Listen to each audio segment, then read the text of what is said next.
Okay.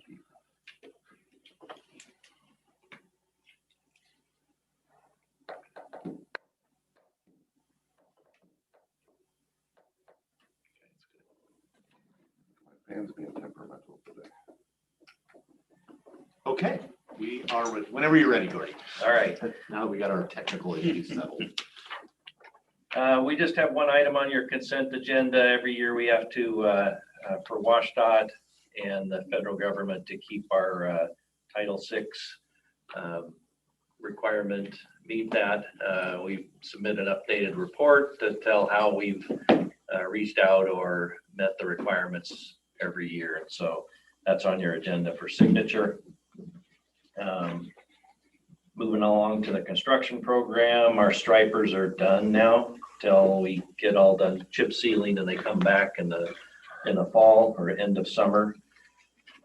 Old Mountain Road, let's see, contractor still building subgrade and working on culverts, and DNR's up their fire level to 3, which makes everybody working off the road surface have to stop work at 1 o'clock. So that's what they're doing. We can still work in the road prisms, so our chip seal work for now won't be affected, but they're talking probably maybe by the end of the month going to 4, a level 4, which is kind of shuts everything down. So Level 4 will shut down working on the actual roadway itself. Yes. yeah, it's really restrictive. So and they're thinking that they're heading that direction. So By the end of this month. the end Yeah, of July. maybe so. And that's Yeah. countywide, so that would affect our Roosevelt project and everything. Yeah. Yeah. How often have they done that in this county?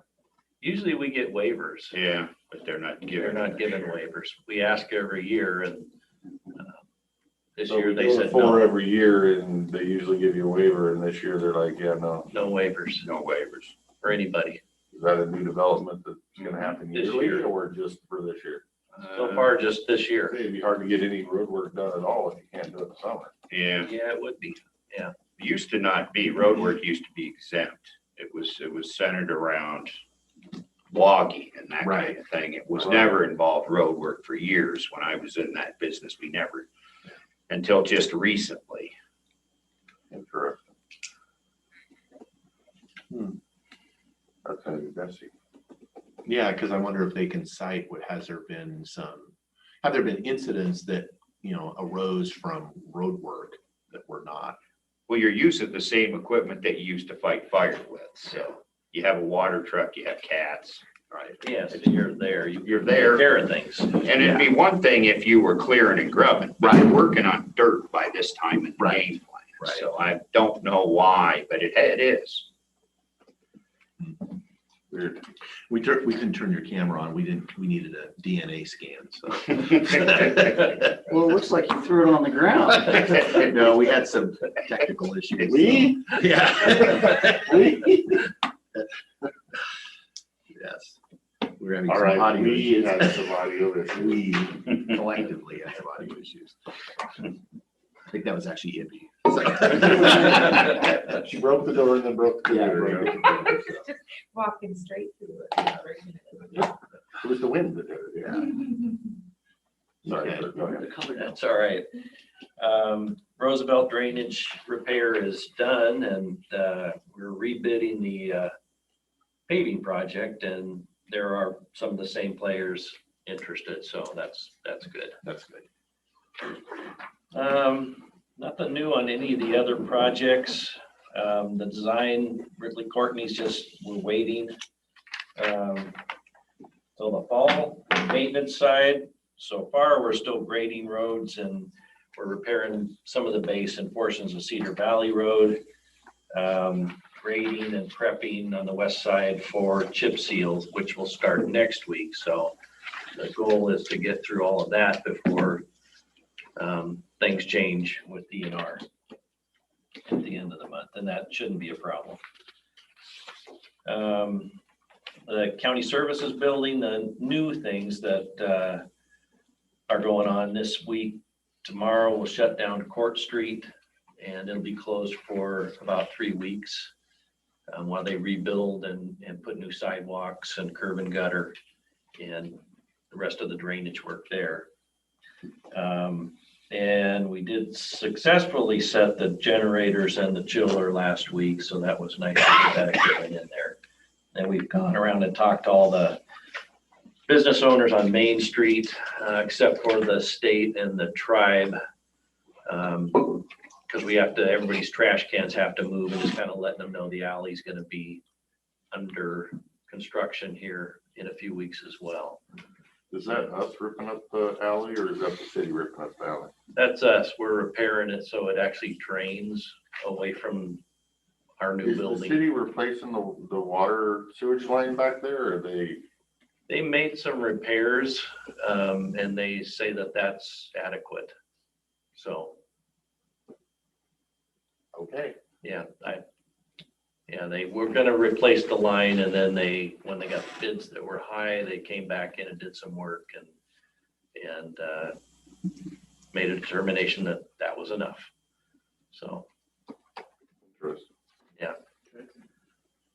so we'll fix the drainage, that's problems that are back there, and move forward. Let's see, courthouse entries. So they poured the upper landing on Friday and kept it wet cure all weekend covered. And so they're gonna pour the lower half this week, as well as the ramp. And so they're moving forward because 90 degrees is cooler than 110. And they'll just have to wet cure things. And so then next week they'll finish up with the sidewalk over here on the south side. And then we get railing for the east side on the 19th. And then we'll open this entrance up again, and that'll let us close that south entrance and redo that. So it's kind of a Just keep moving the pieces. moving the pieces around, yeah, but it's moving forward. And the front we're replacing because it had cracks. Why are we redoing the side? South side was falling apart as well on the surface, as well as the heat pads they were gone. Yeah. So, and then when we put the salt on it, then that just deteriorates things faster in the winter. So this should keep us from having to use salt and keep things open. Because we have had people slip and fall, I know, out front here. So on the steps, it's just challenging. Let's see, fairgrounds. So we're working with the fair board, setting up a meeting, hopefully next week, to try and move things along, see what they need from us to have fair this year. So it's going to be different, I know, but there will be a fair. So that's good. Nothing new on the radio sites, I'm sure. We talked about the DNR fire restrictions that may shut everything down by the end of the month. We'll see. River Mile 1, the park there, we are grading it this week. And then the other thing that we've kind of tried to piggyback on the prosecutor's shredding company, but after about 2 months of trying to add ourselves and get more bins and not getting anywhere, we just went with a different company, and they ended up being there cheaper. And so we're going to order one extra bin. I know that was one of the requests from people in the courthouse. So we're adding one that'll be down in the basement. We're just one bin to start with, and we'll see how that goes. So they're $55 for a bin to dump it once a month. So are the bins, I haven't seen any of the bins, so I'm curious, are the bins secure? Yeah, so they have a So when lock-in lid. So when they go, Yeah, okay. so you dump in the top, it's a 65-gallon bin, and then they come and Take it out. and shred it. Yeah, When this gets in, you're gonna notify all the departments that it's actually there. yes. Yeah, we'll wait till we actually get it. Right. Once it's Yeah. in, then we'll, Yeah, and we may need more than one. I don't know. We'll see. And that's about it for new stuff, unless you got something else. No. Thought about vacation and talk about. God, you're getting Faster. 10 minutes. Holiday weekend, I didn't have all Monday to think about this. I was on vacation still.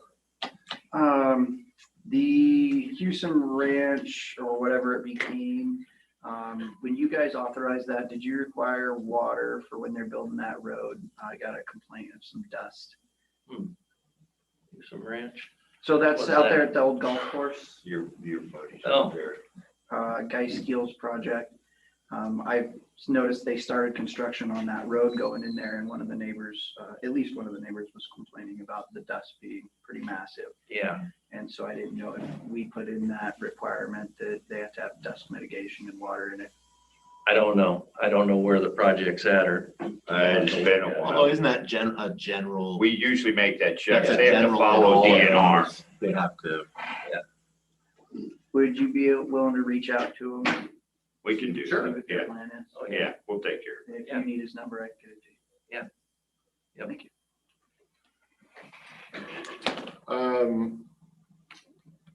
Buses and catalytic converters. Do we have any plans to put up our own cameras in that vicinity? So, because I think this is going to be an ongoing issue that I'd like to, I don't know, Yeah, or some signage to tell people they are on candid camera, or at least something. Yeah, we've struggled with this off and on in our vehicles, building department vehicles over the years. And so we put up some cameras, we've added more lights. We actually had somebody vandalize or steal some stuff out of one of our trucks probably 4 months ago. Yeah, we got them on camera. We got them on camera and, but it, you know, they They didn't know who it the was. police didn't recognize them, so, you know, there's nothing more they could do. They actually parked out in front where we didn't have a camera. And so we need more. License plates are cool. Yeah, it would be helpful. So we can put more cameras up, or a camera or two around the building. You know, it might be helpful, but it hasn't been for us so No. far. And, you know, because gas, they used to steal gas from us. They, you know, just cut the hose Mhm. for your gas and go in from underneath and steal gas out of the tank. The damage to the vehicle was worse than having to, you know, pay for new fuel. So that has stopped, but now, you know, it's just something new. Yeah.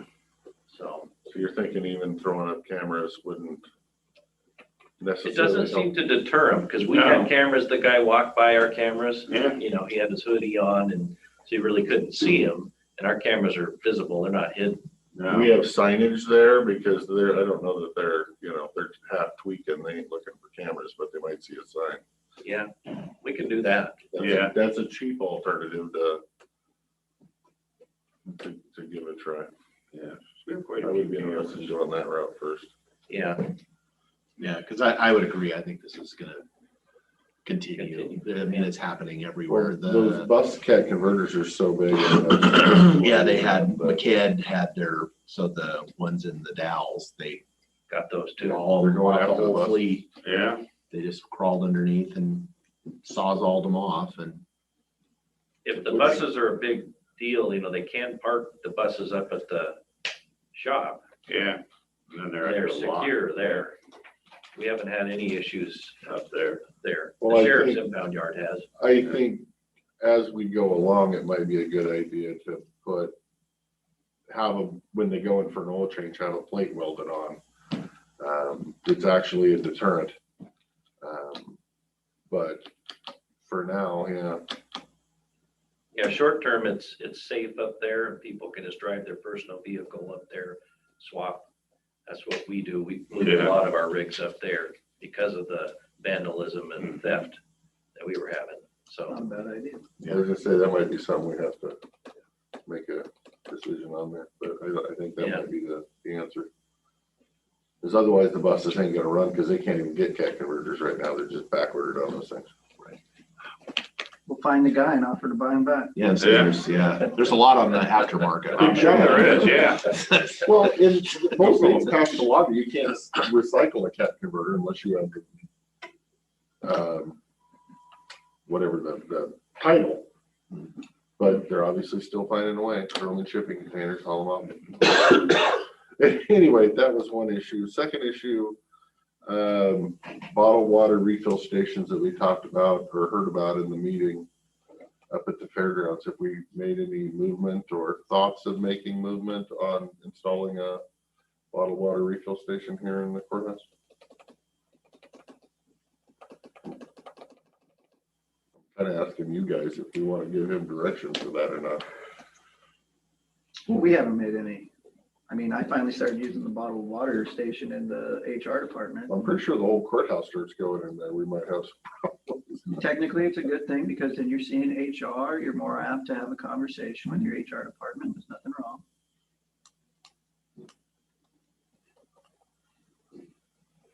I was just I'm talking fine either. about- I'm fine. The water's fine to me, so I don't care, but I know some people, they don't, but.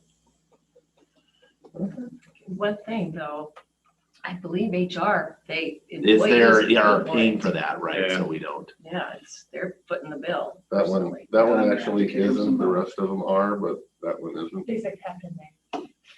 There's like how to put the money or to use to get water. There's a cap. No, I mean, I know that No, was I a was request. talking, that I wasn't folks- talking actual water coming in off a truck.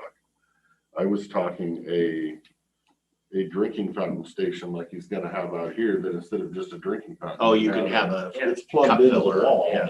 Considering everybody's using these because they taste better than the water coming out of that thing, I don't think it would be a wise improvement unless the water's gonna taste worth drinking.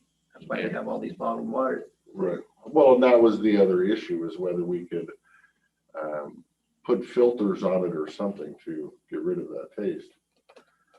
But if that, I don't know, I'm just following up on that one because it doesn't seem like we've done anything on that. I'm kind of curious if we were going to or not. So I guess maybe that brings up another subject. So we talked about there's really no community place for like break room or meeting room. So one of the things that we've thought is when we do the remodel, so you'll vacate this space and juvenile will come over here. HR will vacate their space, which leaves a pretty good sized space open. So could that be a meeting room slash break room. break room where we could have a sink and some of those things, and we have to run new water line, and we basically pulled in, it was a couple of years ago, a new water line into the building, so the plumbing in the building is older, but we New could one. The connect. supply Yeah. coming Is in is new. good. Yeah. Yes. Yeah, so, and then when we do this, we'll probably put a sink in this space as well for the people that are in this office. Yeah, this office. So if you put a break room over there, you're saying the water supply would come off the new line.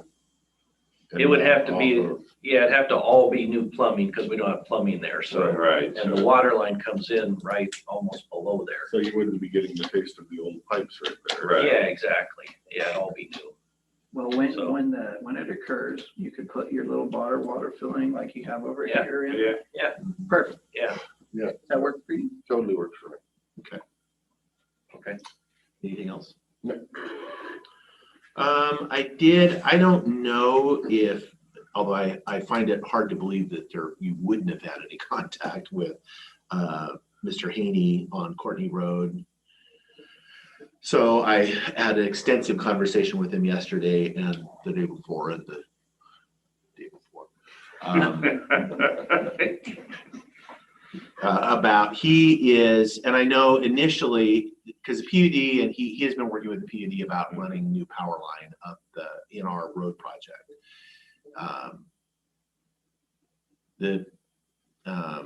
They actually don't want to do that now, that they want to do it because it's further around. They're trying to connect and they're going to run. So he had sent me some stuff, and I had noticed that he was using the old alignment of the road. So they do want to run.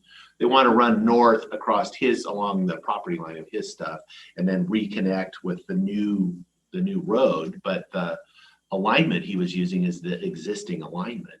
which I know that road moves significantly. Yeah. And so Yes. he has submitted, because it would require a permit from the scenic area. Yes. And so he has submitted that, but I can tell immediately there's going to be a problem because he's not using the correct alignment of the road. So I did tell him, because I'm generally supportive of the project, because it's a way to connect so they can loop. So, because right now there's the power on Burdoing Mountain or Courtney Road, the lower part is not connected to the top. There's a gap in between, and the PUD wants Dead to. end. Yeah. So they're dead end so that they can feed power either way, particularly in fire or bad weather. And this would all be underground because everything down below is underground. And so this would connect underground because they've had a lot of issues on the top because it's overhead. And then when we've had the ice storms and stuff, everybody loses power up there. And so it makes sense. Let's go ahead. And the PUD wants to do it. But I don't know it. And I'm not really sure. I'm going to have a conversation with the PUD first because they should really be the sponsor of the application. Yeah. It's Yeah. going to work a lot better than Mr. Haney trying to do it. Because Yeah. again, based on I looked through his application, I have some experience with them, and they're understanding the requirements as we do Mhm. on that project. It shouldn't be a big deal because if they're going to run in the new alignment, then that's already been Yeah, it's all right. checked for pretty much everything. Yes. And so there shouldn't be required any new information for them to make a determination. So I was just giving you a heads up as far as, because I'll probably at some point, since they would want to use our right of way on that new project, we're going to have to be involved in that. So that's one thing. The other, and I don't know if you guys remember, and this is a project, at least familiar with it. A gal named Dawn Yetta. We had this a couple of years ago. There was an issue with, and I had this idea that you folks were involved, that it's really not your gig, but we had an issue.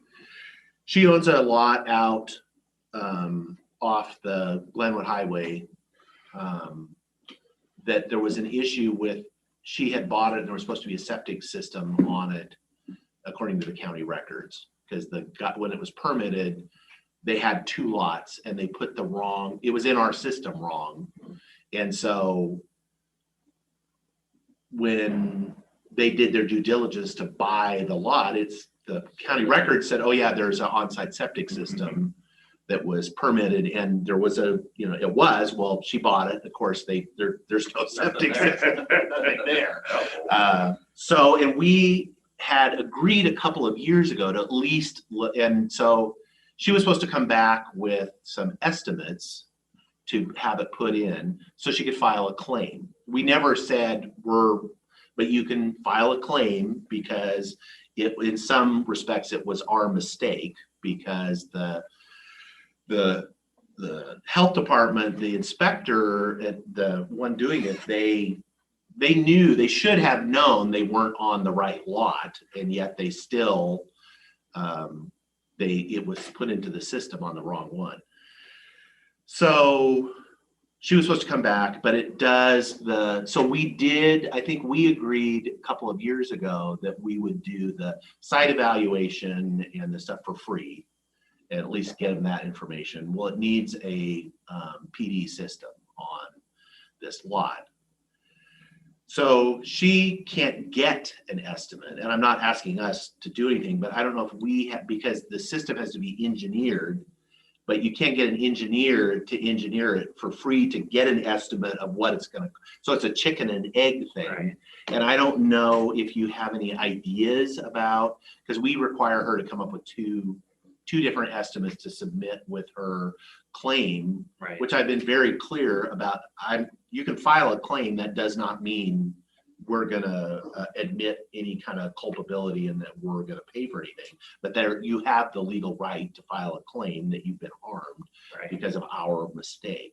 But she can't submit anything without, because normally if it was a normal system, you could go to an installer and say, this is what it is, get 2 estimates for it, but she can't even do that because she has to have it engineered.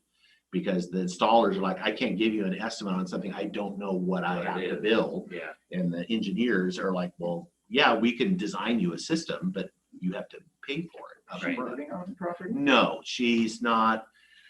She bought it.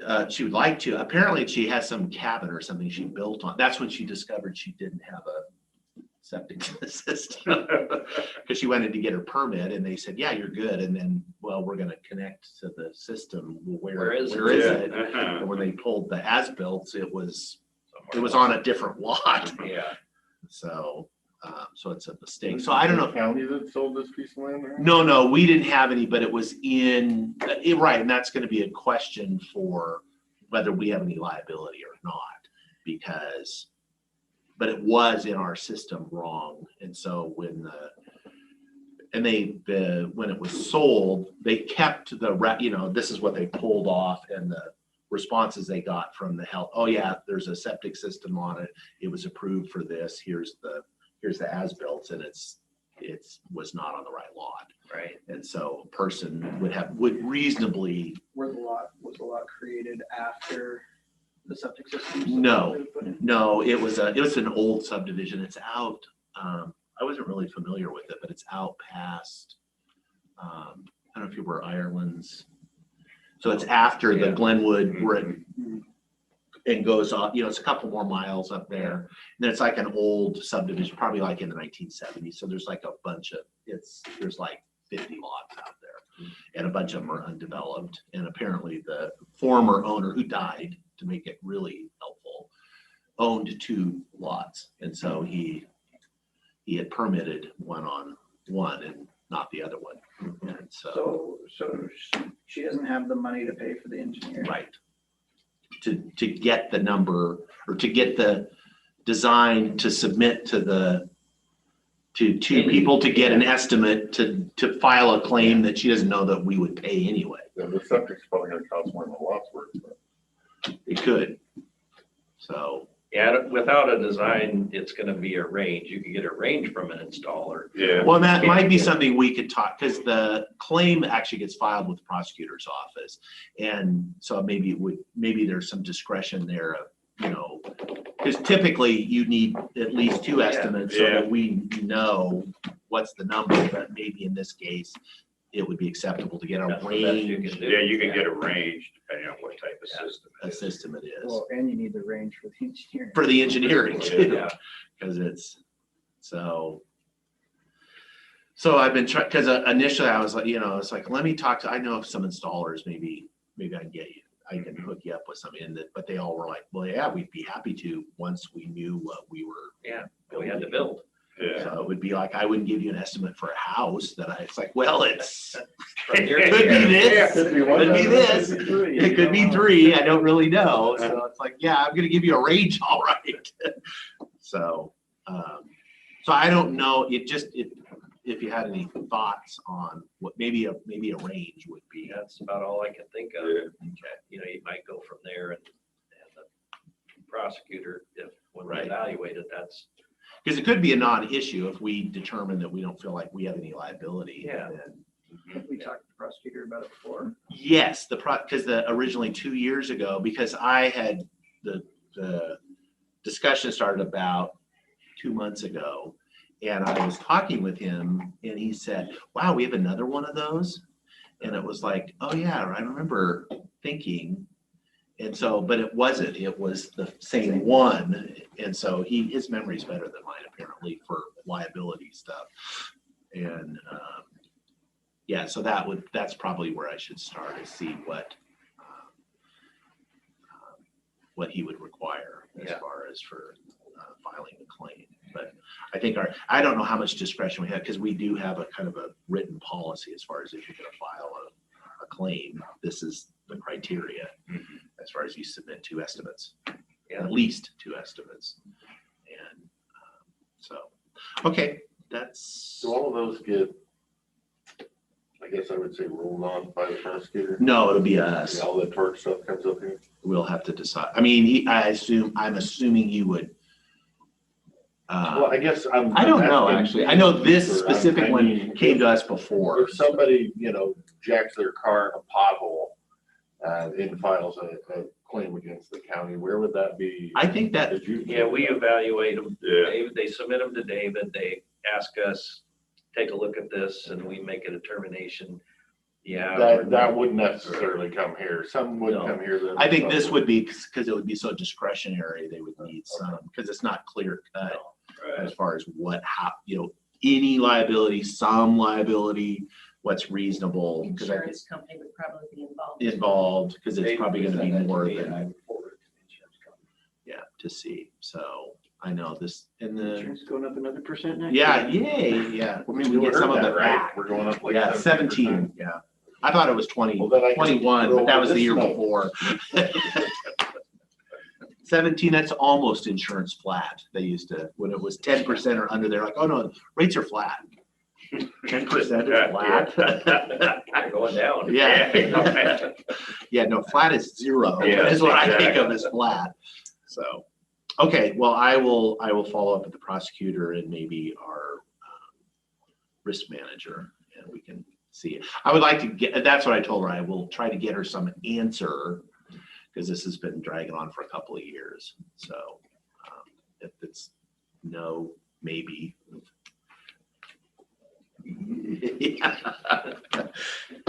Okay, that's, Mr. Chairman, yes. down at the airport, their tractor went down and it's over at Shepherd's and it's just starting to get repaired and it could be multiple weeks. Do we have a tractor we could loan them maybe from the fairgrounds or something so they could do some mowing around the runways? No. Our smaller one. It's not very good anymore, because we were looking at. How about our mower, the one that we bought for mowing? Road mowing. Yeah, so if we use that, we have to charge. We have to charge, yeah.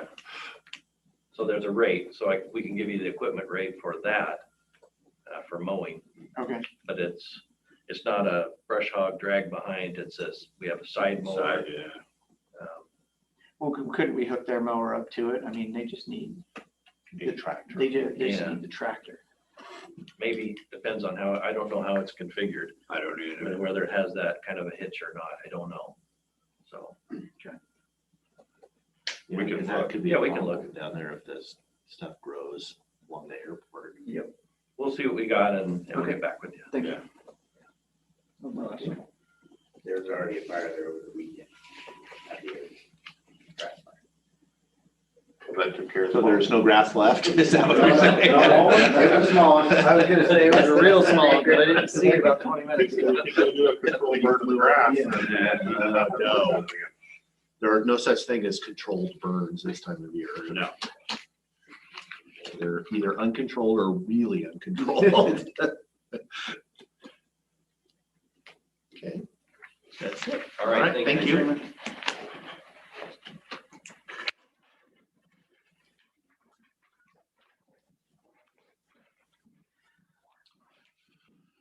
I can't believe the Wishing Fire didn't make it all the way to the top of the hill and take it all out. Those planes down there are being helpful. They are. They have proven over and over and over again how we are really fortunate to have those Down there. stationed there.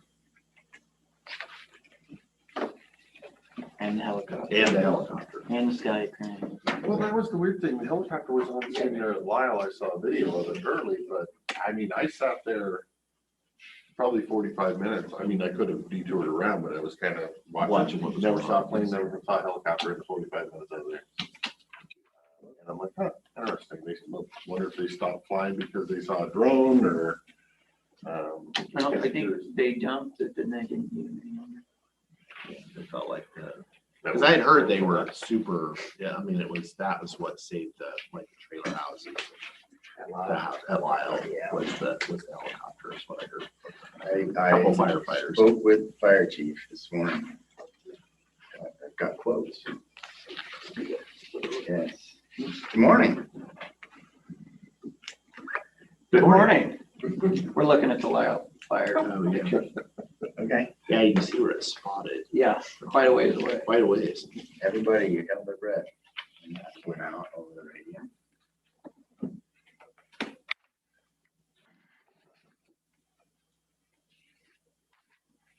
opened up more of that lower field than I thought it did. Mhm. Good time not to have a boathouse. Yeah. Hey, is the boat ramp affected or just the houseboat area? It's one.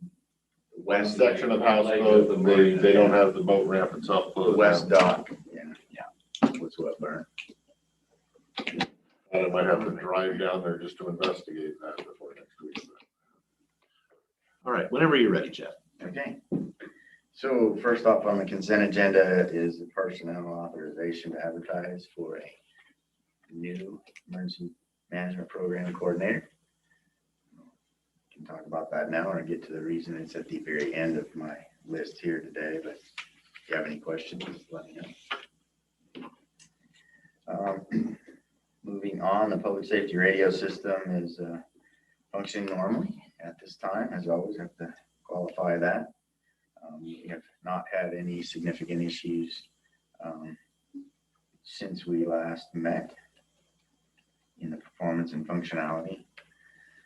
Maintenance, the annual facility site preventive maintenance is complete. I have not had time to review that report yet, other than my conversations as it was ongoing with the technician and his manager about the realities of the flat top site fence. It's not something they can do for us, but I asked them to document that thoroughly and send me a report on that so that I can attempt to follow up and try and get something done in the way of repairs this year before we get snowed out again, which unlike what it feels like outside right now is coming quickly. It's usually the first week of November or so that we can't do any more work up there. We'll see how that develops when I have time to get into that. The annual radio system preventive maintenance began last week. That is for the radio system equipment itself, not the facility side, as the previous bullet. They're moving right along with that. And I'm still doing what research I can on the sustainability of funding for the entire radio system and dispatch systems and so on, as we've discussed. Let radio site lease agreements in progress. Still the Golgotha Butte site with Benton County. There was significant portions of their agreement were not.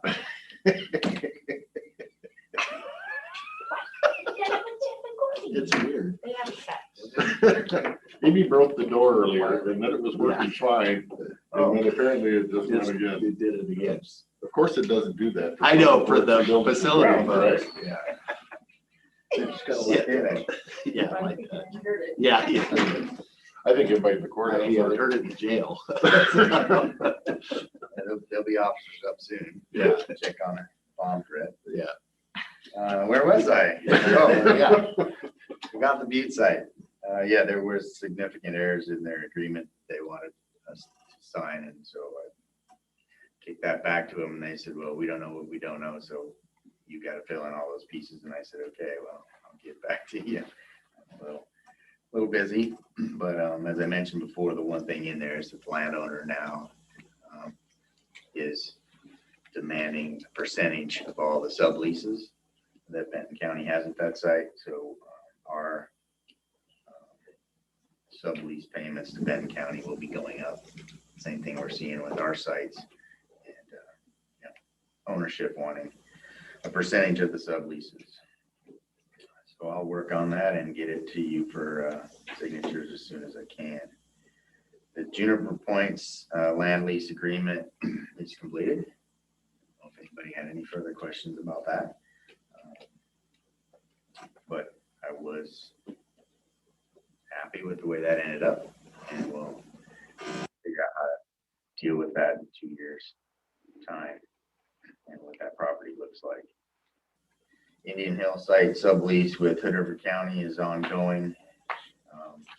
They now have finished their installation of their new radio equipment and so on, and the contracted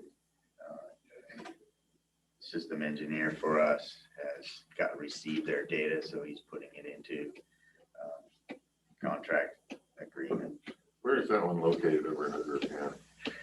Indian Hill is just east of the town of Hood River. So if you're on 14 going into Bingen from the east, you look across the river and you can see the giant clear cut. It was on Indian property. They clear cut it several years ago. It's the very peak of that clear cut. Then Wave Broadband sublease at Flat Top, since they are now providing commercial service to at least US Cellular across the street from us there, the access road. Then that goes from a public system to, a private system for the schools, broadband for now everybody. So I've been trying to work with them. Wave has been the new owner after they bought out from Sonnet.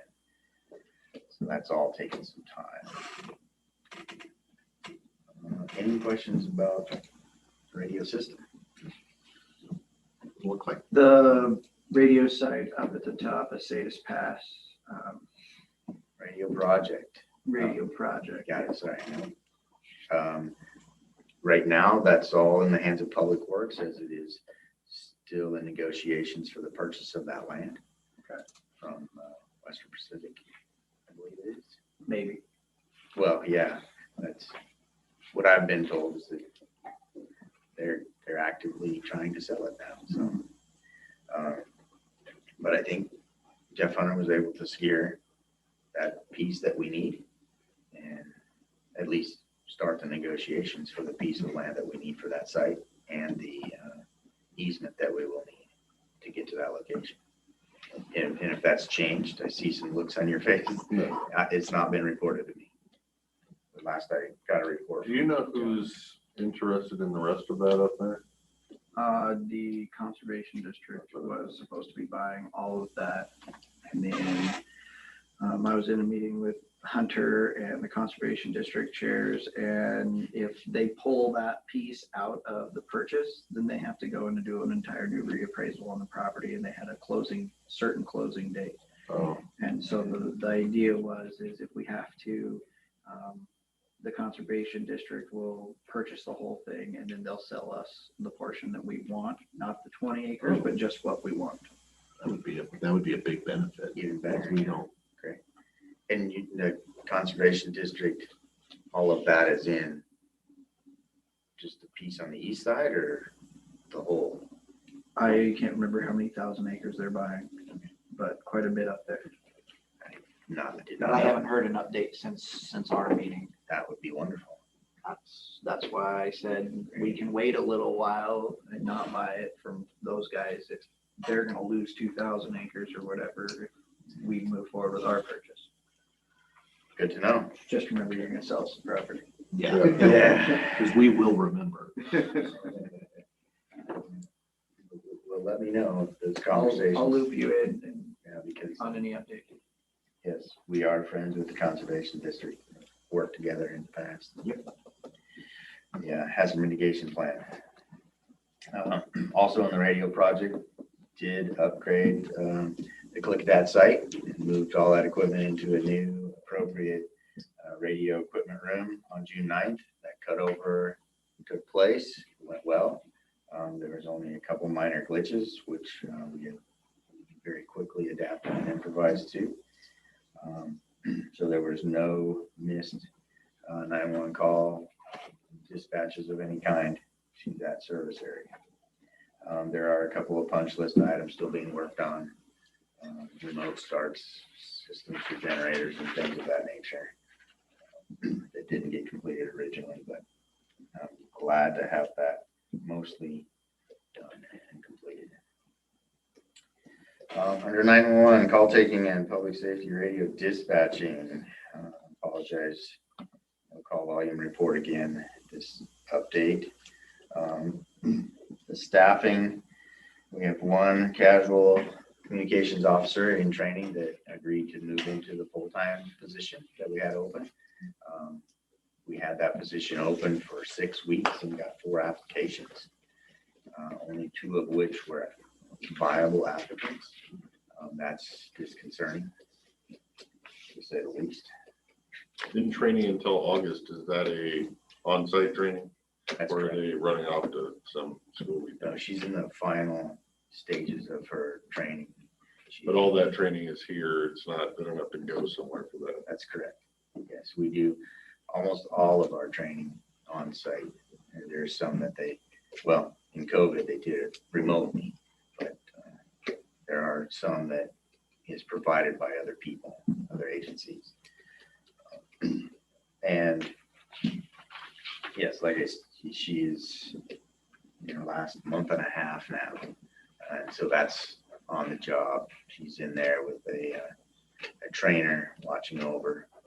And actually last week, since we're on that subject, while in training, she took a 911 call for a domestic violence dispute that was significant and turned into a significant incident for us and law enforcement.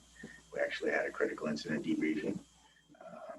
The male half was standing over the wife and 10-year-old boy with the firearm and threatening them and cocking it, uncocking it. She, as the call taker for that, she performed very well, under supervision, of course, but she did a great job, and we're very happy with her performance, as well as everybody else. That particular moment in time, because she was there training, we had two other fully qualified comms officers in place, and our lead was on duty. There was 4 comms officers that split the duties, dealt with that incident as well as the ongoing regular call volume. And then I stepped in to help where I could in coordination, because that was an extended incident and call for us. But it all worked out well. The boy was rescued by law enforcement, and the mother finally came out, and we're happy about that. Have just been given notice late last week. Another one of our full-time communications officers has chosen to take employment elsewhere. Not gonna rib anybody, but the sheriff stole them from me. No, she is going to be our new range and timber deputy. So she's stepping down as a full-time communications officer, but has agreed to fill our second open, which is our second casual position. And it remains to be seen how much she'll be able to actually fill in, but I have high hopes. Typically, when somebody leaves for other employment, the ones that do agree to stay on as a casual, because that is the best situation for us, somebody that's fully trained. There's only been one other person in the 6.5 years I've been here that's done like 2 shifts, and that's it. Once they move on, they just move on, and they don't come back for part-time work. And you're just essentially using them to fill in for sick days and vacation stuff. Trainings, any time that we have, shifts that need to be filled. For How long have they been with us? This casual, or excuse me, this comms officer. Boy, it's been 5 years. I believe I hired her in my first year. It would have been the fall of 2015, I think. Yeah, so that 3 to 5 year lifespan of a communications officer is coming into play. But I'm very happy that she's chosen to move into the casual position. But that, and I haven't had a chance since it came in so late last week to talk to Casey about it. I know she usually gets the verbal approval to post that full-time position, but I don't think there's any rules that say I can't ask and you can't give it to me instead of her. She's always so good about helping out with all that. But so I'll ask if I have your verbal approval to the post. As long as we're not stepping on anybody's toes, you'll yes. Oh, I'll make sure that I don't get in Casey's way. She's not running across. She's not the running hallway. across the hall. Wait for the door to slam again. Yeah. No, no. Okay, well, as long as HR is good with it, then I'll move forward with that.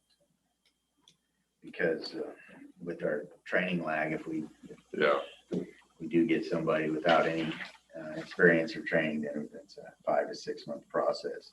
And as you know, we'll be losing another to retirement at the end of December. So January 1, we'll have another open position. So we're looking at our budget capabilities as when we can hire and have some overlap so that we're not down 1 or 2 comms officers any longer than necessary. But I have to have the budget to be able to pay those people in training. And that's a challenge now that both of my casual positions are full, which we've been using them. Hire them as a casual, get them into training like this last one. And then when the full-time position comes open, they move into that from the casual, either while they're still in training or after they've completed training. Now we've got to figure out how we can get somebody in training and not lose a full 5 or 6 months from the time one person leaves. For being able to fit that into the budgets, so paying people.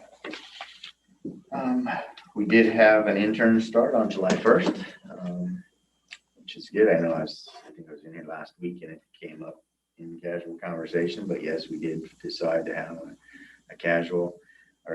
intern. It was brought to my attention by the lead that would be a good idea to have work that can be done, paperwork in dispatch itself, not under my administrative assistant, which is overloaded as I am. So the lead and other comms officers are overseeing the work she's doing, and it's going well so far. So you're having this one do different stuff than you've had past ones do? That's correct. Yes, working specifically in 911 dispatch. Yeah, on the legal paperwork, updating contact binders, public education, program activities, and so on. I think that's, got a little bit more here about on the training and operations side. The security camera repair project was completed, which was just the repair side of getting the 2 cameras that failed on us back up in operation. There is still phase 1, 2, 3 of upgrading the existing cameras and that need to be, according to IT, since they took over that system from Public Works, as well as supplementing it because we have many gaps, coverage, access points that can be monitored. And I know that was on the federal purchase list ideas that I gave you. Also under 911 operations, the state grant for 911 was approved by the state. It should be going through the PA's office now and coming to you next week or the week after for signatures. It was a surprise to me. It is $5,500 approximately less than last grant cycle. And there are 2 different sides of that grant. So we'll be figuring out how to deal with that budget shortfall in the grant itself and see how much of the 911 phone excise tax there might be to pick up the slack for that. But that was not something that What percentage of the grant is that a reduction? small. It's $460,000 grant, but $5,500 isn't a small thing for me. Yeah. I mean, I'm counting the dollars. Yeah. So gonna be watching that. And we are continuing to coordinate with that state grant 911 coordinator. She's very good to work with. So Randy and I are leaning on her hard to make sure that we get all this right without the chief of ops position being staffed. Mass casualty incident plan, which I talked to you about last time, and I just said I'm going to have to totally ignore that. The update committee had a meeting last month, and based on the emails, I could not ignore it because they were going to finalize it. And there was nobody else from Klickitat County participating in that plan update. I did not want to see anything get put in there and accepted that would harm our dispatch and responders. And it's something we couldn't actually, commit to physically do when the plan was activated. So I did participate, and I think worked out with our partners, dispatch plan, responders, communications plan, all those kind of things, the hospitals. So I think we're on track to have a good plan that works for the whole region on both sides of the river. We'll see if the fire chiefs weigh in when they see that draft. But I was happy that we came to some understandings. The fire district use agreements, renewals are all in process, and we've signed a number of them already. There are a few fire districts that have not responded yet, and we're still following up on those. Technically, those use agreements expired at midnight on June 30th. However, as you know, we're not going to stop providing them with services. Right. We take 911 calls for their districts, and we're not going to, put them on hold and forward them to the office that's not manned or any of that. But We're sorry, your phone call cannot Could be be connected. connected, That would be yeah. bad. I know. So we'll be continuing to follow up as those fire chiefs, they're all volunteers and their staff. So we're trying to make accommodations, but in large, we've got those all either done or in process. Any questions about 911 dispatch? Questions? We're good. Emergency management program, COVID, status quo mostly. We are continuing to process resource requests and distribute PPE. We don't want to end up with any more of it than, in our inventory than we can deal with. So we've got the hospitals and other agencies, fire districts, as well as EMS district, requesting what they need for long-term supplies, and keeping in mind that at some point we may need more for us to be able to distribute. So we're going to continue to keep an inventory of our own, as well as those N95 masks, because all that was donated by the state basically. And they're now telling us use them in however way you see fit. The whole tiered distribution has all gone away. They can also be used for air quality issues. So wildfire smoke, we get that. Public health and myself in the past years, 2015 and 17 mostly, we distributed those N95 masks. So now we've got enough to last a good long while for that purpose. I am considering, actually, I guess I better back up. I don't know who's watching, but you can see the numbers there. We're at 976 total cases for the county, 13 currently active as of this morning. And there's 11, actually not of this morning. I take that back. That was Thursday since that website's been updated. And 11 deaths, which is an increase of 1 since I was here last. So next bullet, I am doing our forward planning for demobilizing the remaining EOC staff and returning the EOC to level 1, which is its normal monitoring. It's just me paying attention to what's going on in the county. And looking at recommendations to rescind the COVID-19 emergency declaration for the county and all 3 cities. I haven't talked to the mayors about this Yeah, I was yet. going to ask, have you had any I have not. interactions with the mayors yet? I talked to the public health director, because there are ramifications, right? If you don't have emergency declaration in place, if you don't have the EOC activated, then you're not eligible for certain grants and reimbursements and so on and so forth. So I talked to public health. Erin Quinn told me last week that she saw no issue with me demobilizing the EOC and rescinding the emergency declarations. I also asked Jen Finance that same question, and she is still looking into it.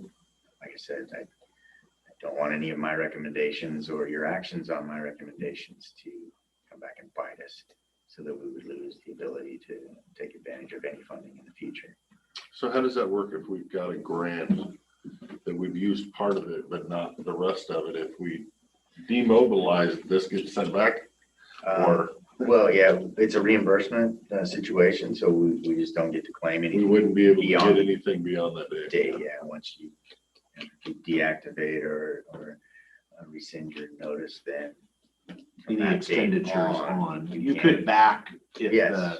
if it was a approved activity, you could, you can up still to get- that, you could claim it up to that If date. the money was History. spent before that day? I'll qualify by saying historically, Yeah. Yeah. although No, FEMA's it's- changed all the Who rules, knows, they've changed all. the public assistance, and I'm sure Jen is still Jen, that approach, that Yeah. probably always what changing grants are all out the there. time. yes, but yes, historically speaking, you can still claim reimbursements for the time that you were under those conditions.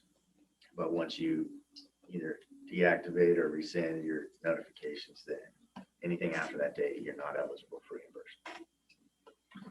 So I want to make sure I do that before I take the next step. But from my perspective, an emergency management operational perspective, I believe that we're at the place now to do both of those things. That's a good thing. You follow? Yes, yes. So wildfire reports, and as I was coming up here, I heard you talking about the Wishram fire. Actually, it's called the Hell's Gate fire officially. There's a Hell's Gate Canyon there, and the firefighters like to be creative in their naming. So yeah, it was like Hell's Gate. No, that's not the one I'm talking about. I'm talking about the Wishram fire. No, it's Hell's Gate fire. Okay. That fire I didn't include. That's a in my place name, not a descriptor. Yeah, well, it was named that reason, or that way for a reason. Yeah. But it's not on the list because it didn't threaten any structures. We didn't do any evacuation notices. I was actually in a meeting with the undersheriff and the chief jail deputy at the time that was going on, talking specifically about wildfire evacuations in that process, because they are not familiar at all with that. And neither one of them had participated in that in the future or in the past. And the sheriff's office is the only one that can order evacuation notices. And then emergency management puts those notices to the public out for them. And so we had those discussions, and we had trigger points in place that if it crested the hill and continued on, there were homes in the Centerville district that were going to be immediately threatened. But it didn't come to that point. As you noticed, the air resources out of the Dallas-Fort Airport were very effective. And the new Stacker Butte radio site camera that was installed, and I have now got access to it. Should have had that in my report. It's actually working after almost a year of being installed. I got access to it last month, and it was great because we could watch that fire as it come up over the ridge and watch the air bosses drop on it, and it immediately stopped forward progression after about the third dump. And then we watched them fly away and not come back, and we rotated the camera over, and lo and behold, the east side of the Dalles was on fire, and the giant flew over there. Yeah, they were busy. So yeah, it was a busy afternoon. But that's why that's not included. Usually I only included significant wildfires that threaten structures or infrastructure and produce evacuation notices, one or the other. As you'll note, the Lyle fire wasn't large in size, but it did threaten the entire town of Lyle. And they're calling that the Columbia Fire. It was officially 5.5 acres. Half of that was the field north of the community center, the old high school site, that field there. The rest of it was on the west end of town, south of Highway 14. And if I already said it, I'm going to say it again, there were no structures lost. The cause is still under investigation, and the fire chief, I talked to this morning, let him get some sleep. He said, quote, if not for the excellent mutual aid from local responders, the DNR and the aircraft, etc., we would have lost Lyle, or a good portion of it. We were 3 minutes from losing the town of Lyle. I appreciate all of the great work by the DEM staff and dispatch, detail of their call comments, and the support from emergency management in evacuations, potential state mode, and FMAG coordination, because all that happened really fast. So I'm going to pass those words of encouragement on to my team, but that was a point in time for myself, having heard the page go off and monitoring all the traffic, and then speaking to the deputies on scene to talk about evacs. We had precious little time to send an evac notification. We did put an evac level 3, go now, to the whole town of Lyle. And I agree with the fire chief. If it hadn't been for all those folks coming immediately, and I got the distinct impression that a lot of folks, especially given the conditions, but also the 4th of July weekend holiday, were not just listening to their pagers for their district. They were scanning all page traffic. And the people that were requested for mutual aid were already en route before the page went out. Yeah, I think a lot of them were sitting in their truck at the White Salmon 4th of July parade. So That was some of it, yes. District 3, White Salmon, Bingen, they were in the parade. Yeah. So firefighters were already in the truck, ready to roll. Yeah. That saved 10 minutes right there. Yes. And then the DNR, they've always been good last several years, especially since 2015. They're monitoring our frequency, and they hear it and they go before they can even get, because we have to call their dispatch, and that whole situation takes time. And then the aircraft out of Lyle, or Dallasport again, dumping water. So That was just one helicopter, right? I believe so. That's what I heard. Just a regular bucket helicopter. Yeah, the DNR one. Mhm. And so what flashed through my mind was Paradise, California, because we know that's potential. Lyle's not one that made the state's list, but there are 4 communities, including the town of Goldville, White Salmon and Klickitat. Can't remember the 4th one off the top of my head. I think it might be Trout Lake, that are at high risk for wildfire loss of a whole community, according to the state's assessment they did a few years ago. But yes, we were very happy the way that turned out. Down at the aluminum plant and around John Day Dam, we've had a series of wildfires that are suspicious, because to have that many fires in the same general location is more than a coincidence in my professional experience.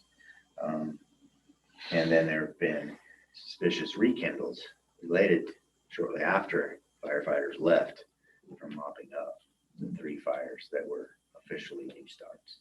So that is being tracked by all of us in the response community, and working with the sheriff's office and the Rural 7 Fire District to make sure that the dispatchers are asking more pointed questions from people that are reporting. Do you see any other vehicles in the area? Any people? Is anybody leaving that area? And so on and so forth.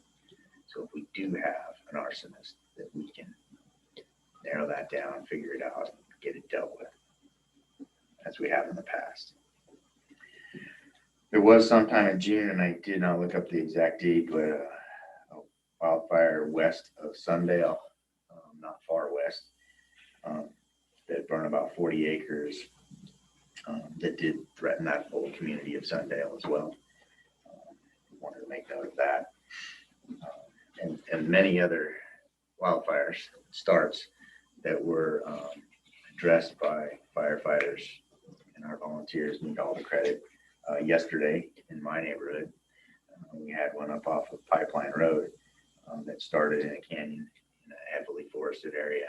And because of the quick response, everybody was right on scene and got it put out. Do we know what started that? No, at the time I left last night, there was still no determination. The homeowner closest to it said they heard a loud bang about 15 minutes before they saw the smoke, but didn't think anything of it. They weren't running vehicles or anything at the time. No, it is in the rock crawl, the area of the rock crawls, but they weren't having any of those activities that day. Any other questions? Well, one thing I would want to say about the air assets, we've got the big rotor, the sky crane sitting down there, 2 fire bosses right now. We've got another couple fire bosses coming. We've got the DNR helicopter, and then we're also going to have some CL 140 or 415s. And I was like, I don't even know what that plane is, but we're going to have That's 2 a of big these boat plane, isn't it? That Oh, takes off the cool. river. that are going to get stationed down there. We're getting so much air assets Good. in the area that we're changing over the 100 LL tank, and that's going to be a Jet A tank so that we can manage these fires. Because if all of this assets are rolling at the same time, that is a massive amount of fuel just getting burnt in a short amount of time. And so we've got priority with the fuel haulers, so that's going to be really good. But the long range plan is my personal feeling is we need more fuel storage down there for large fires in the area. And the more of these fire assets we have down at the airport, the more valuable the airport is. Yep. And the more, the faster the response time. Lots of it Because for us. we've seen how fast those fire bosses can stop and forward progress on a small fire. Well, that's one of the things with the airport improvements up here that they're doing is mainly DNR staging. Long-term is the plan. Sure. And I know, so in last month's KC meeting, Fire Chiefs Association, there was a report by DNR as what was actually at the airport in Dallasport at that time. And most of those resources were under contract with ODF, Oregon Department of Forestry, and there was a little uncertainty, concern about, since they're contracted ODF, what kind of paperwork, bureaucracy would you have to go through to get it for ours. That has been a non-issue so far. Upon request, they come and then they Figure it out. yeah, they get the official request backwards. Same thing with the Lyle fire. There was a strike team in the Dalles already stationed there for that. I think I can't remember what they were calling that, Paradise Valley, the one that started on the east end last week. And that strike team included one of our fire chiefs, just by chance. So he's listening to the radio. And they came immediately and got all the approvals on the back end. Yeah, we've always said we've got to. That's Yeah. because we have had issues before with by the time. It's like if you could have utilized the asset, it would have been little. And by the time you went through all the bureaucracy, now it turned into this big, huge thing. And it's like, no, just figure it out. Have some local jurisdiction, local discretion, and Yeah, so what I've seen that's good to hear. actually happening on the ground is that all those resources are working in a regional cooperative. It doesn't matter who's paying or who's under contract for who. They go and they're requested and figure out that paperwork and all that later. Right, because they're all contract I am planes anyways. very happy to hear that. Yeah, and I've been Well, as working. long as everybody, and I assume that will continue as long as we don't have some glitch with somebody not wanting to pay for something. Correct.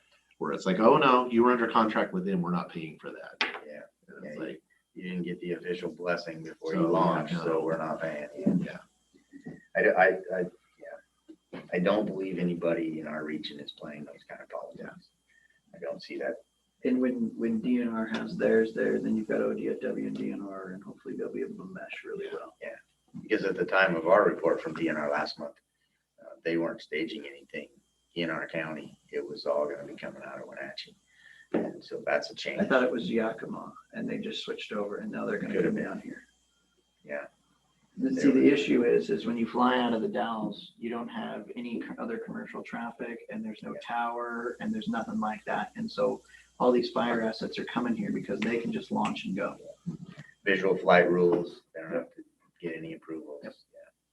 And their response time is actually a lot faster, so. It's actually a benefit being a little airport, relatively speaking. It's a benefit not having a tower. Having a tower, just, More what's of- my saying about everything, just don't be stupid, just, Yeah. oh yeah, okay, we're Fly good. like you drive your car. Don't Yeah. run into anybody else. Yeah, just don't run into Don't hit anybody. anything. Right, be a good neighbor, and don't run into anybody. And I tried my best to be engaged with the airport manager. New manager is going to be coming on board sometime, and with FEMA, because we're looking at that airport as a, well, right now it's designated by the State Emergency Management Division as a staging area for the state, but FEMA is not designated. So if we can get some upgrades made there, then it may turn into a FEMA staging area for And then we could get a lot more money. catastrophic Yeah. incidents, yes. Yeah, we applied for that security fencing. I think I mentioned to you, got denied in the state homeland security grant that I applied for. But since we applied once, we can adjust. I think we need to apply for it in a phased approach, because we applied for the whole thing. It was like $500,000. Yeah, it's kind of sticker shock. It was more than the entirety of that particular grant. And maybe what we'll do next time is if we can just get the fuel island fenced, then that'll get us to that next hurdle on getting to the next set of the staging, rather than, the whole perimeter. Sounds good. I'll continue to work with the airport management as best I can and facilitate any of that. And the board, just so you know, the board this morning, we agreed for the transfer from AMS from Dave to Jeff Bernard. And so that'll be coming in front of the board 2 weeks, 3 weeks maybe. Okay. But at least Great. somebody is going to be taking over that knows the area and knows the airport. So it should be a seamless shift. I'll be looking to make first contact when that And I can hook you up anytime. Okay. Skipping over the iPods, there's nothing new there. Training, talked about the program coordinator, so I'm holding off on any of those changes and updates until I get a new coordinator up to speed. Yep. And my current program coordinator leaves the end of July. And you can see all the grant stuff there. If you have any questions ever, let me know. But that's all what we're trying to manage and keep track of at this point in time. Any other questions? Question? All you had to say about the EM coordinator leaving? So he gave me a resignation, partially because it wasn't a good fit, and partially because at the same exact time we were determining that, his wife got a job offer for a fabulous position managing a bank over in Idaho. Oh. And she starts the 1st of August. Oh, well. So we agreed. That was gonna be my question. Are they leaving the area or are they just leaving the position? So leaving the area. Okay. And there, we did get some emails about the fireworks and not banning fireworks. I had very little time to look at them yet. They came into our generic department email address last week. But, what I told the board last week and put out in my media release still stands. It was, if we want to think about doing it in the future, that's making a code as part of the updated burn ban code. My suggestion might be that anytime there's a county burn ban on, no fireworks allowed. Unless we enter into the next ice age, cooling period, global cooling, whatever they come up with next, right? Climate change goes the other way.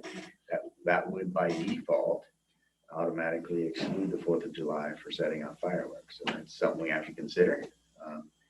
But, you know, there was a lot of people asking for it to be done.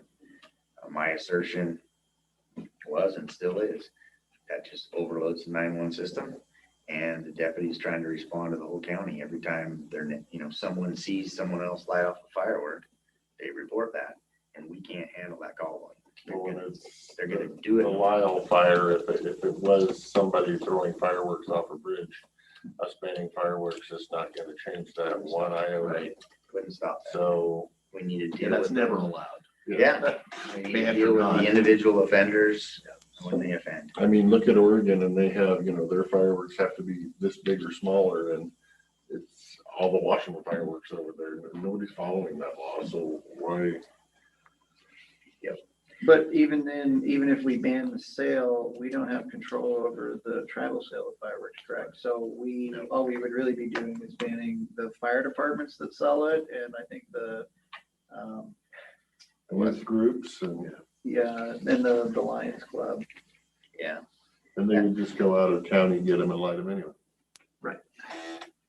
and that is one comment I'll make. I don't usually get confrontational, but I was more than a little upset, I'll say, when we posted our media release asking the public to refrain from the use of fireworks because of the conditions. Almost immediately, a Fire District 6 Dallasport firefighter posted, "Hey, we're selling them, come get them." That's wholly inappropriate in my opinion. Yeah. But that fire district has been problematic for many years. So I'll put that on the public record. That was not appropriate. Do not appreciate it. Professionally, at least. So, Any other questions? I'm going to turn this way because I'm going to run down the hall. and we've got a tour. We got a tour? So I will see you all at the emergency management. Do you have any questions about anything? Make sure they let you in the gate. Somebody's watching the camera today. Yeah. The camera works. Two of them in there. Since the chair ran away, I will take the meeting, and we will reconvene at 1:00. We are in recess. Thank you, gentlemen. Thank you, Jeff. Thanks, sir. Thank you.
Are we muted? We're fixed now. Okay.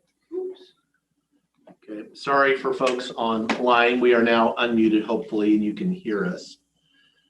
Just so we have the record, we did the Pledge of Allegiance, and then we adopted the business agenda with the one add-on.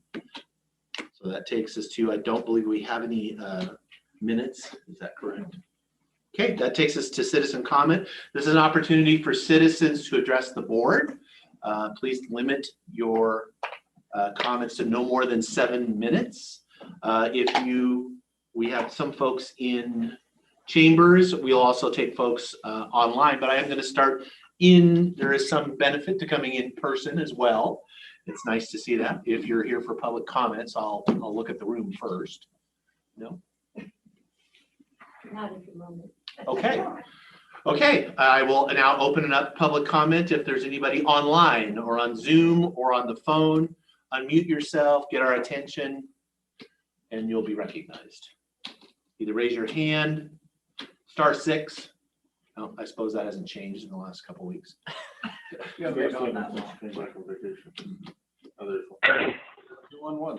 Yes, 7211, go ahead, please. Please identify yourself, your name for the record and what community you live in. Greg Wagner, Goldendale, with the group CEASE, Citizens Educated About Solar Energy. I would like to know that when you rescinded the solar moratorium, you did it on findings of facts that lithium-ion batteries do not pose a danger to the people. I'd like to know what facts you used to come up with that conclusion and allowed you to rescind the moratorium. Is this information on the website? Is there a findings of facts that allow you to rescind the moratorium, or did you just do it on an assumption? The resolution doesn't say there's a findings of facts on the commissioner's part that allowed them to rescind the moratorium. How did you come about that? It's not been completed, as far as I know. Nope. Gonna have a discussion on that later. You wanted the citizens to have proof that batteries were a danger, and we did that. You said that they weren't a danger. You allowed that to use that to rescind the moratorium and not enact solar ordinances. What findings of facts did you use to prove that batteries don't pose a fire? June 29th, Morris, Illinois just had a major lithium-ion battery fire. They had to evacuate 4,000 citizens, 950 homes, took 30 fire units, 130 firefighters to fight this fire for 2 days. Water and foam did not put the fire out. They had to use 28 tons of cement to cover the fire. None of our firefighters were prepared to fight these fires, yet you approved batteries, lithium-ion battery storage for the Cypress Creek Renewable. If allowed, that's what it's going to be, and endanger the citizens. Why do you continue to ignore the facts that batteries are a danger and you're allowing it to happen? You have no proof that batteries are not a danger. You don't have one document that proves 100% that batteries never cause a danger to property or to people. Yet you use that as the excuse to rescind the moratorium because you do not want to create solar ordinances. You don't even have to create them. We already have 35 of them written that's ready to be enacted. You can write an ordinance to rescind the moratorium in 5 minutes, but you can't write ordinances for solar. Why is that? Why is your private agenda more important than what the majority of the citizens voiced their concerns and wanted a moratorium and wanted solar ordinances? Your own planning commission during the EOZ 2004 recommended that you create a solar EOZ. You ignored that. Your commissioner said, your personal attorney there at the county said you need solar ordinances, you need laws. You ignored him. You ignore everybody, and you just go on about business because you want what you want and don't care about the citizens. You're not the least bit concerned about us. Why do you continue to behave like this? Why don't you act like commissioners should and put the citizens first instead of big business? Why is it? You just want more money to build some more buildings or buy yourself a new chair for your new office desk? Come on. We the citizens are the county, not you three gentlemen. You also did the other thing. You're so in favor of wind and solar. Why isn't this new annex building 100% powered by solar? You have a natural gas line hooked up to the building so you can heat it with natural gas. The governor is going to outlaw natural gas. So when he does that, you'll have to turn off the gas to the building, retrofit the building for electric heat. It's going to cost the citizens more millions of dollars because you made another mistake. The $388,000 heated steps, now it's at $450,000. Where is that going to end? $800,000? What happens when the heating elements in those steps fail? They burn open or short out. How will they be replaced? Will you have to come and jackhammer out the entire steps again to replace the heating elements? Are they replaceable? Have you thought about any of this stuff? Have you been proactive? Everything the commissioners do is reactive instead of proactive. Why do you continue to waste our money on things that the citizens don't want? Heated steps, the new building. You just continue to spend our money. Always on the county workers, the county commissioners, never on the citizens.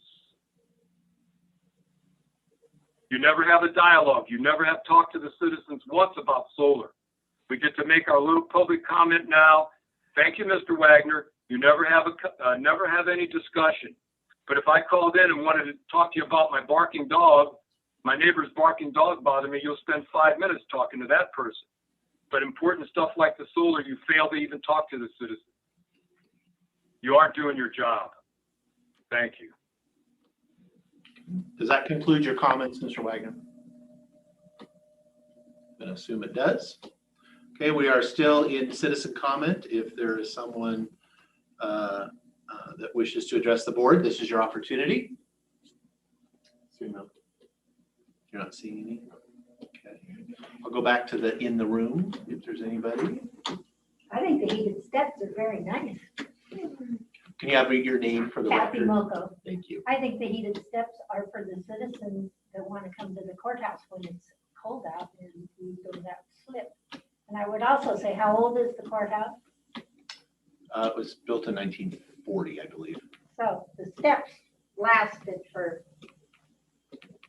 80. 80 years, yeah. Well, that's pretty good. And one slip and fall accident lawsuit could be the cost of replacing, so. Yeah. Proactive is a good thing. I would say. Especially when we have.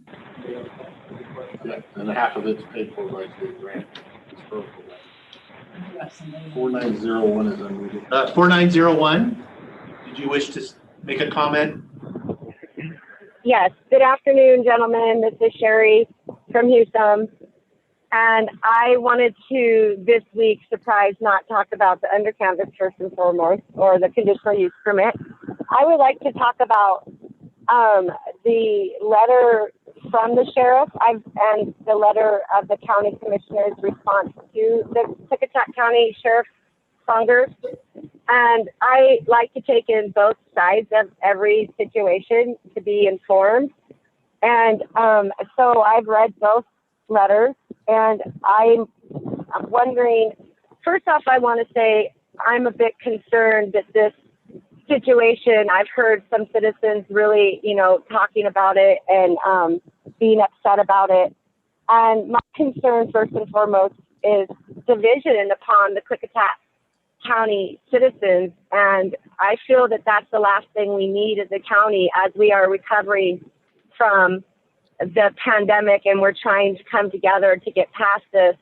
So I'm putting that out there, is that I hope that this situation does not continue to cause division of opinions to our citizens. And that being said, I've read both statements from the sheriff and also from the county commissioners. I've read the newspaper articles in the Sentinel and the Gorge newspaper. And what I found in both of them, I found a common consensus that everybody wants to follow the Constitution, whether it's of the United States or of Washington State's Constitution itself. And I find that consistent with both the sheriff and the county commissioners. So that being said, it sounds to me that we're all in agreement that the constitutional law will be followed. And that also being said brings me to the commissioner's letter of why the commissioners and county employees feel intimidated and threatened from the sheriff's letter. I would like to hear from the commissioners yourself on what exactly felt threatening and intimidated to the commissioners. And before I end that and have you, whoever wants to answer, if you want to answer collectively or personally, is that I just feel that if nobody has done anything wrong, there should be no fear of being arrested, or because I don't think the sheriff can just arrest people. I think there has to be some sort of court action with a warrant. I'm not up on the law myself, but I just feel like there couldn't be just willy-nilly arrests out there. That some sort of something would have to happen. Somebody would have to do something to have a reason to be arrested. So that being said, if nobody's doing anything wrong, I don't understand where the threat and that the county feels from the sheriff's letter. So can you help me understand from your point of view how the sheriff's letter feels threatening to our county? And, you know, because I don't want our county to feel threatened. I don't want this division. So if you could help me understand how it felt threatening to the county, I'd appreciate it.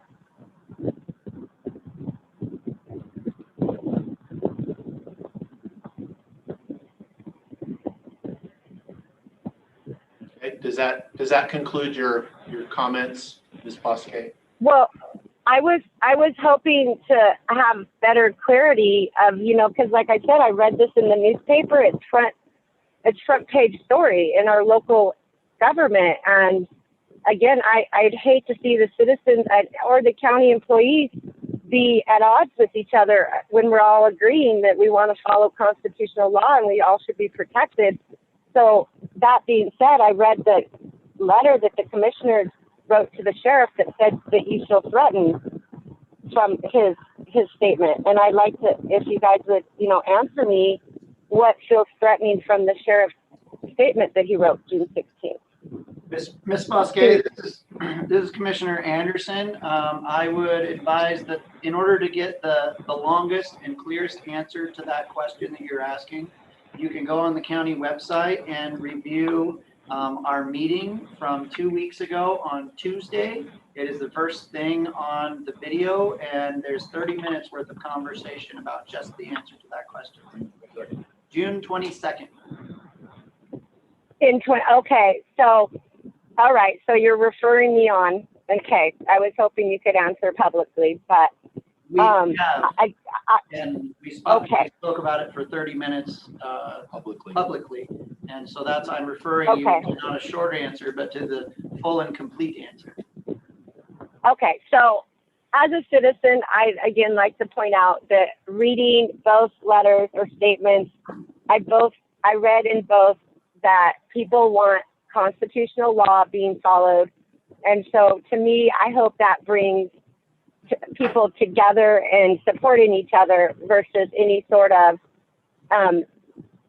separation or angst to another county.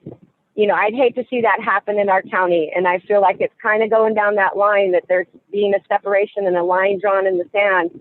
And I don't think it should go that way when we're all agreeing that it's Constitution that matters and that our court systems figure it out. And there is no threat here. There's no threat that I see to our county. And that I just hope that and I feel like this side of it's rhetoric, not the sheriff, that the response of the county doesn't seem to have reason to feel threatened when if nobody's doing anything wrong. So I just hope that this can heal and not get worse in division. That's what I'd have to say. Thank you. Thank you, Ms. Bosque. We are still in citizen comment. So if there is someone that wishes to comment, please raise your hand or get our attention. Unmute yourself, *6.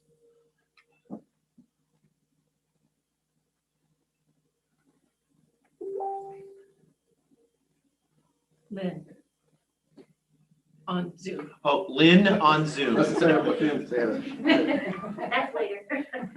Thank you. This is Lynn Mason in White Salmon.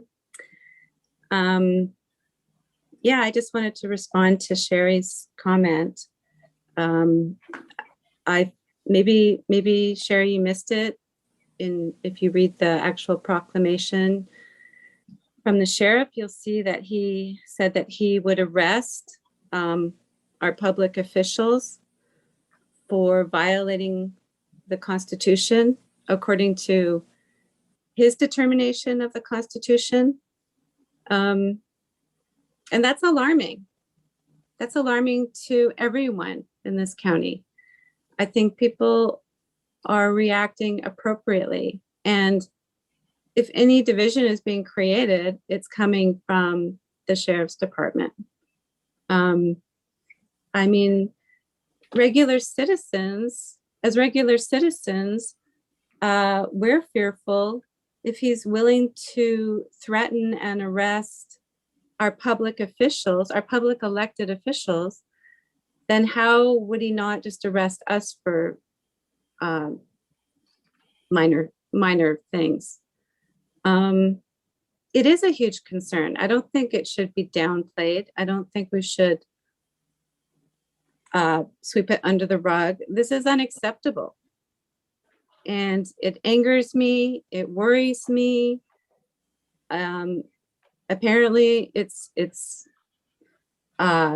radical enough to make the front page news. It's not okay. And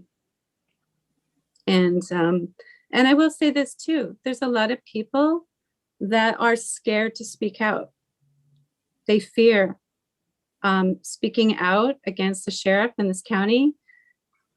He knows it. He has 150 plus person posse. They live beside some of these people. They're afraid to speak out. Things happen in their communities. They're afraid. People that come to visit our county are afraid also. And people have expressed that to me. This is created from the sheriff's department. This is not rhetoric that the citizens are creating. This is the source is coming from there. It's not good for business. It's not good for morale. It's not good for our citizens. It's not good for our elected officials. It's beyond acceptable. And that's all I had to say. Thank you. Thank you, Ms. Mason. We are still in public comment, and I'm going to recognize, go ahead. Please give your name for the record. Ruby Irving, 721 Pine Forest Road. Okay. And completely off topic, but we have a corner down by where I live, and it's kind of a blind corner, and people like to go 50, 60, 80 miles an hour down that road around that corner. And I was just wondering what the feasibility would be of being able to get some kind of a speed bump close to that corner, because there are kids that live like right there. And we've also had a couple of accidents, one involving a horse that got obliterated. So I'm wondering what the possibility would be to maybe get a speed Is bump. this where it goes west and turns north? That part of the corner of that intersection? Yeah, it'll go south and then it goes north. So I mean, it's a blind corner coming down a hill and then around. Can you give me the like the area again? Cross streets? Well, Pine Forest and Cedar Valley is just Oh, okay. west of that.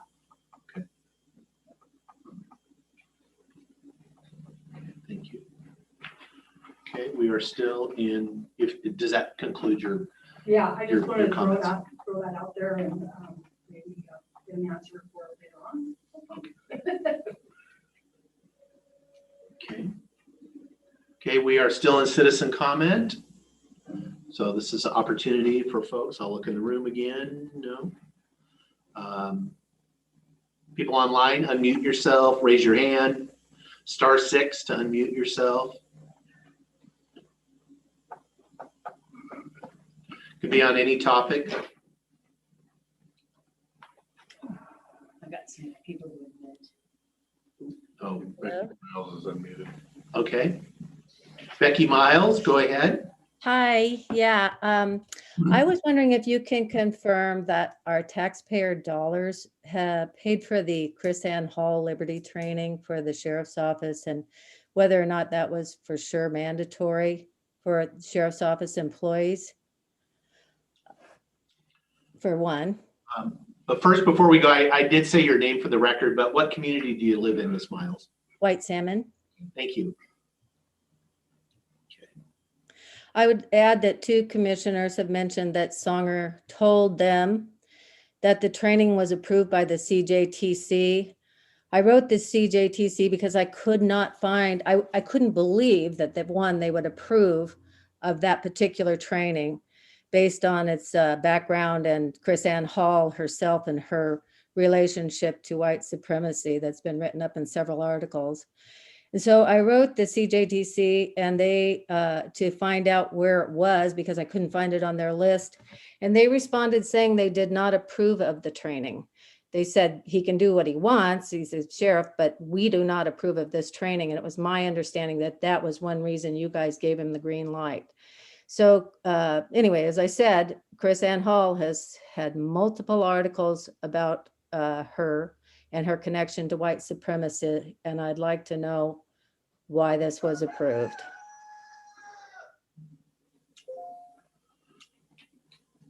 I don't believe that you gave him, he doesn't need your approval to do a training. Right. I can say just from personal experience, because I, as the chair, am the one that signs on the hosting agreements. And it was on the hosting agreement for the training, which again, we don't have the ability to give or not give permission for another elected official's training. But it was on the form that this was continuing education that was approved by the Criminal Justice Training Commission. And it was, I'm doing this from memory, was going to take place and did take place in the Dalles, I believe, at the Portage Inn or whatever we call it. Shiloh Inn. The Shiloh Inn now. I'm showing my age. Rob will understand my reference to the Portage Inn. Yeah, so that's really all I can say at this point. Yeah, well, they did not approve it, and I think I sent you that letter that they said they did not approve of it. So if he said that it was something that they approved of, that was not true.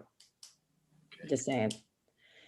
And I don't approve of using my taxpayer dollars to pay for something of that nature. So I just wanted to comment on that. Becky, I don't have anything in my email box from you, and I don't believe Dan does either. No, I sent it to Dave. He's my commissioner. I'll forward it to you. Okay, thank you.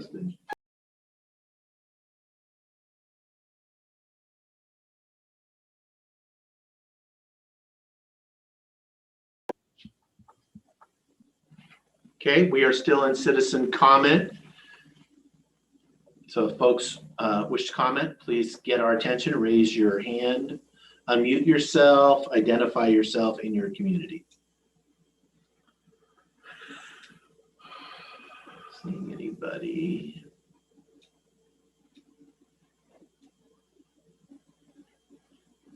Okay. I'm not seeing anybody. Anybody? We have a lot of screens to look at. Okay. I will open again in the room if there's anybody. People will come and go. Okay, not seeing anybody.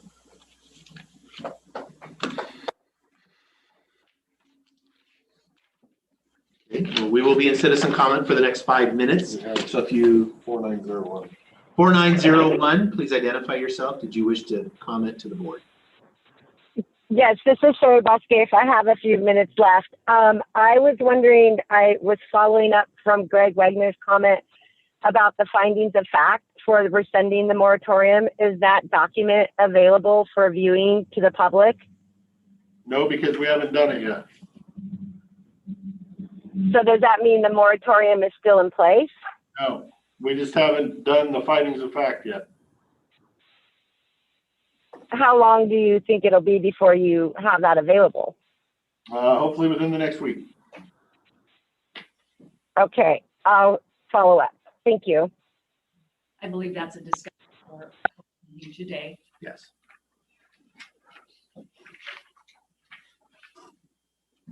Okay, if you just joined the meeting, we are in citizen comment period right now for the next 4 minutes. So if you wish to comment to the board, please raise your hand or get our attention. Unmute yourself, *6. I do have something. Okay, can you state your name and community? Yes, Susan Kelsey, I believe I'm in Golden now. Okay. You move so often now you can't remember. What's that? You move so often you can't remember. I think I'm around the Kelsey. trailer. Yeah. Yes, sorry. I received an email, and it's about the situation of the original letter of Bob Songer and your response. And I viewed the 20-second video of y'all in that meeting, and you were pretty thorough in discussing that. I knew where you were coming from. But someone said on that meeting that you talked about the possibility of removing the jail from Bob's management. And I could not find that in that meeting, so I wanted to, yeah. After we had our discussion and Dave checked out, the prosecutor sat down and read a statement, and I believe that's when he originally brought it up. That is a possibility. And, you know, I wasn't really able to hear the prosecuting attorney's words very well when I was listening to the I know he brought it up, and I don't remember whether it was the first time he spoke, whether Dave was here, or whether it was the second time after Dave was gone. But it was one of those two times. I think it was when I was here, but that was, 9:30. yeah, it was the 9:30 comment, and that was, I think, in his Well, he comments. spoke again. Oh, I 5 didn't, minutes yeah, after I you didn't, left yeah, For the airport. the airport. Okay, so to clarify, what I'm hearing from you is that that was brought up, but it was from Dave Purnell, not you. Correct. Okay. I believe he So, brought up the jail and the possum. okay. It is my understanding then that the commissioners oversee the budget. And that is it. From that. Some counties, the commissioners oversee the jail as well. Okay, so. Like Benton County just took their jail back under the wing of the commission, away from the sheriff. So is this an open discussion that you're going to act on? We have not had any discussions amongst the three of us. Do you foresee that open discussion happening? I wasn't planning on it. I'm open to any discussion, but I wasn't planning on bringing it up at this time. Or in the future? Anything's possible in the future. I would never say anything's not possible in the future. I mean, for instance, if we elected a new sheriff next year and had 27 lawsuits out of the jail because inmates were getting beaten, I just went on record and said I would never take the jail away from the sheriff. That's a different scenario. I will never say what could possibly happen in the future. Okay, so I'll be even more clear. Given the situation that you responded to with Bob Songer, do you foresee this conversation happening on any future agenda, excluding that particular episode? The way things are right now, no. Okay. But things could change in the future. Okay. Does that Yes. conclude thank you your so comments? much. I appreciate And we it. are out of citizen comment. Thank you all, folks, for commenting. We will move along in our agenda. So we have this is the time we usually have for public hearings, public meetings, and bid openings. We have no scheduled of those things. So that brings us to unfinished business. Building Inspection and Code Compliance Director Lynn Ward proposed resolution to continue the suspension of abatement of nuisance complaint cases through December 31st, 2021 to restructure the program. I will ask Ms. Ward to come forward. Continue our conversation. There's always continue. Yes, I know. There's always tomorrow. There's always tomorrow. So the issue, so far we have not established a firm direction on how we want to proceed with code enforcement. Yeah, I had hoped these two I know, would solve all right? this while I was Out while you gone. were gone. Yeah. In 1 week, come on. Didn't they need should them have- enough. So, and currently I don't have anyone in that position, to do enforcement because we've been holding off while we've been deciding. So the resolution we had expired. And so now we either need to have another resolution, don't do another resolution, and then figure out what we're gonna do with the verbiage, because right now we don't have the title because it's Title XX because it was removed when we adopted 15 and 16 February 1st. So it's not currently like a title at all. So that kind of puts me in a limbo as well, with people wanting me to proceed. Well, I don't even have anything with the title currently. So what can we and can't we do legally? And so we need to decide, today, if we're going to have another resolution to further postpone while we come to some decisions.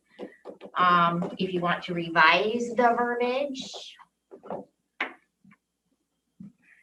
Yeah, you know, I think it kind of puts me in a limbo. Yes. I have no problem with the verbiage the way it is. I want to make sure that going and enforcing anything that isn't a public health, sewage issue type of thing, that we're not picking and choosing which ones we're going to enforce. We're either enforcing all or none.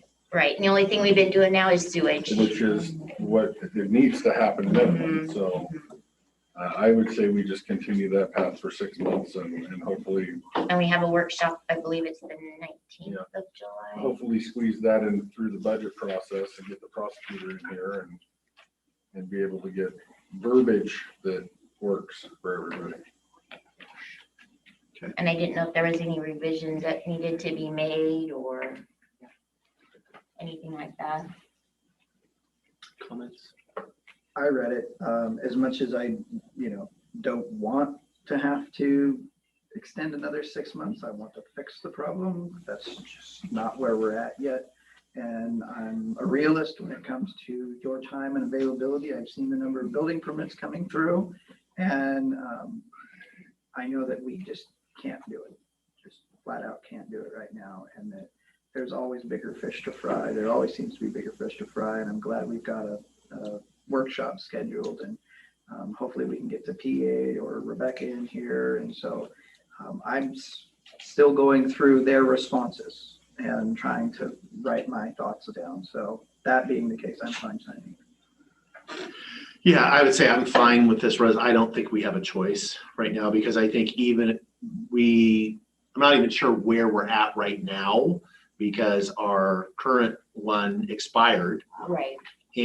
But we also removed the title. Right, So I'm I not don't sure. have one So yet. technically it's in force. I mean, the code compliant as far as the department, but it's to enforce a code that doesn't actually exist right now.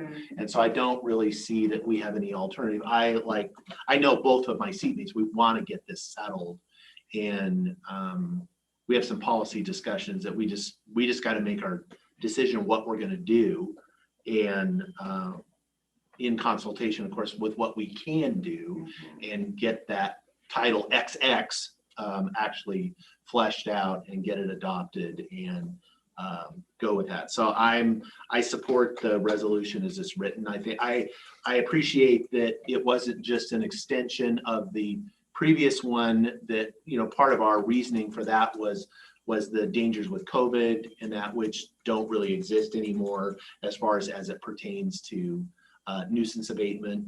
And so this is just a flat out, we're just still suspended while we're restructuring the department. I think that's accurate. So I can support that. I guess I would ask, this was the unfinished business. We do have a resolution in front of us. I'm assuming we have no procedural issue with adopting this resolution.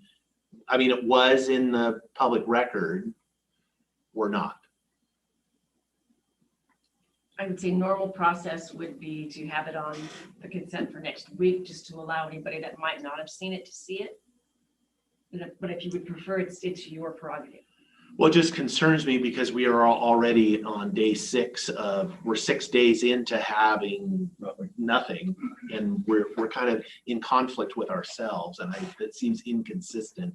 And it was in the packet, so it was noticed, so people had an opportunity, and they of course can comment it after audit. And this extends it for the 6 months, but it doesn't, as it says in there, it's not mandatory. We can resend it at any time once we're ready to. I would hope we can get it figured out, and we can get it adopted. We could do that. I myself would love to have something that we've figured out and we know what we're doing, and I know the public would appreciate that as well. We actually think will work. That's the kicker, right? That's the problem. Right.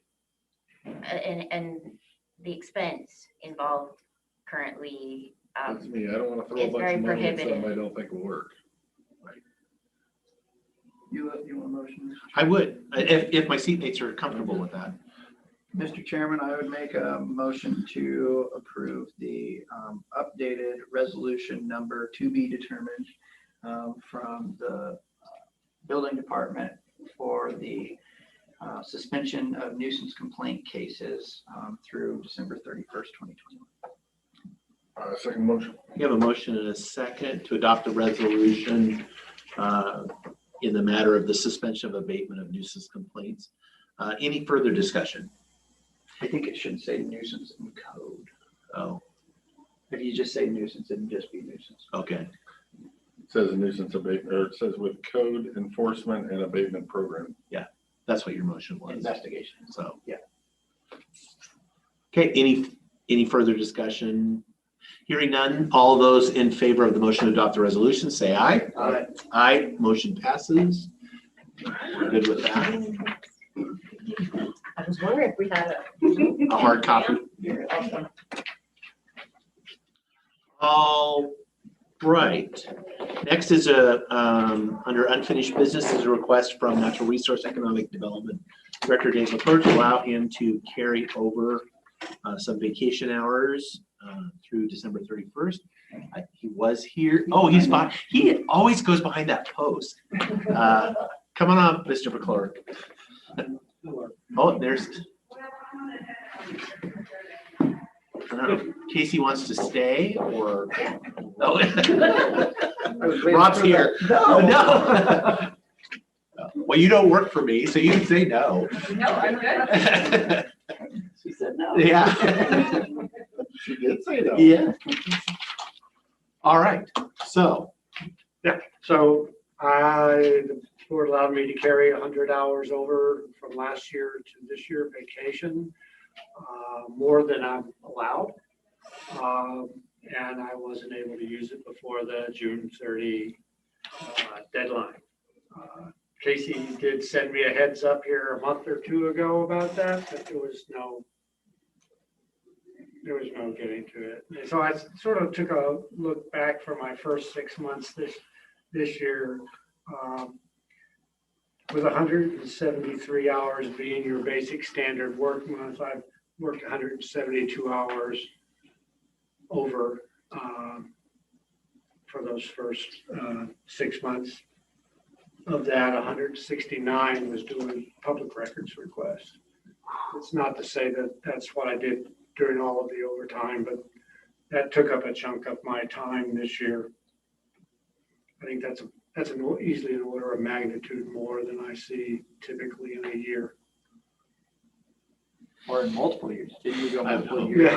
years? Yeah, usually don't get grabbed in those, but this year I did. Could you repeat those numbers again? I'm trying to write it all down. Okay, so if I were to qualify for overtime, it'd be 172 hours of overtime In the first 6 months. in the first 6 months.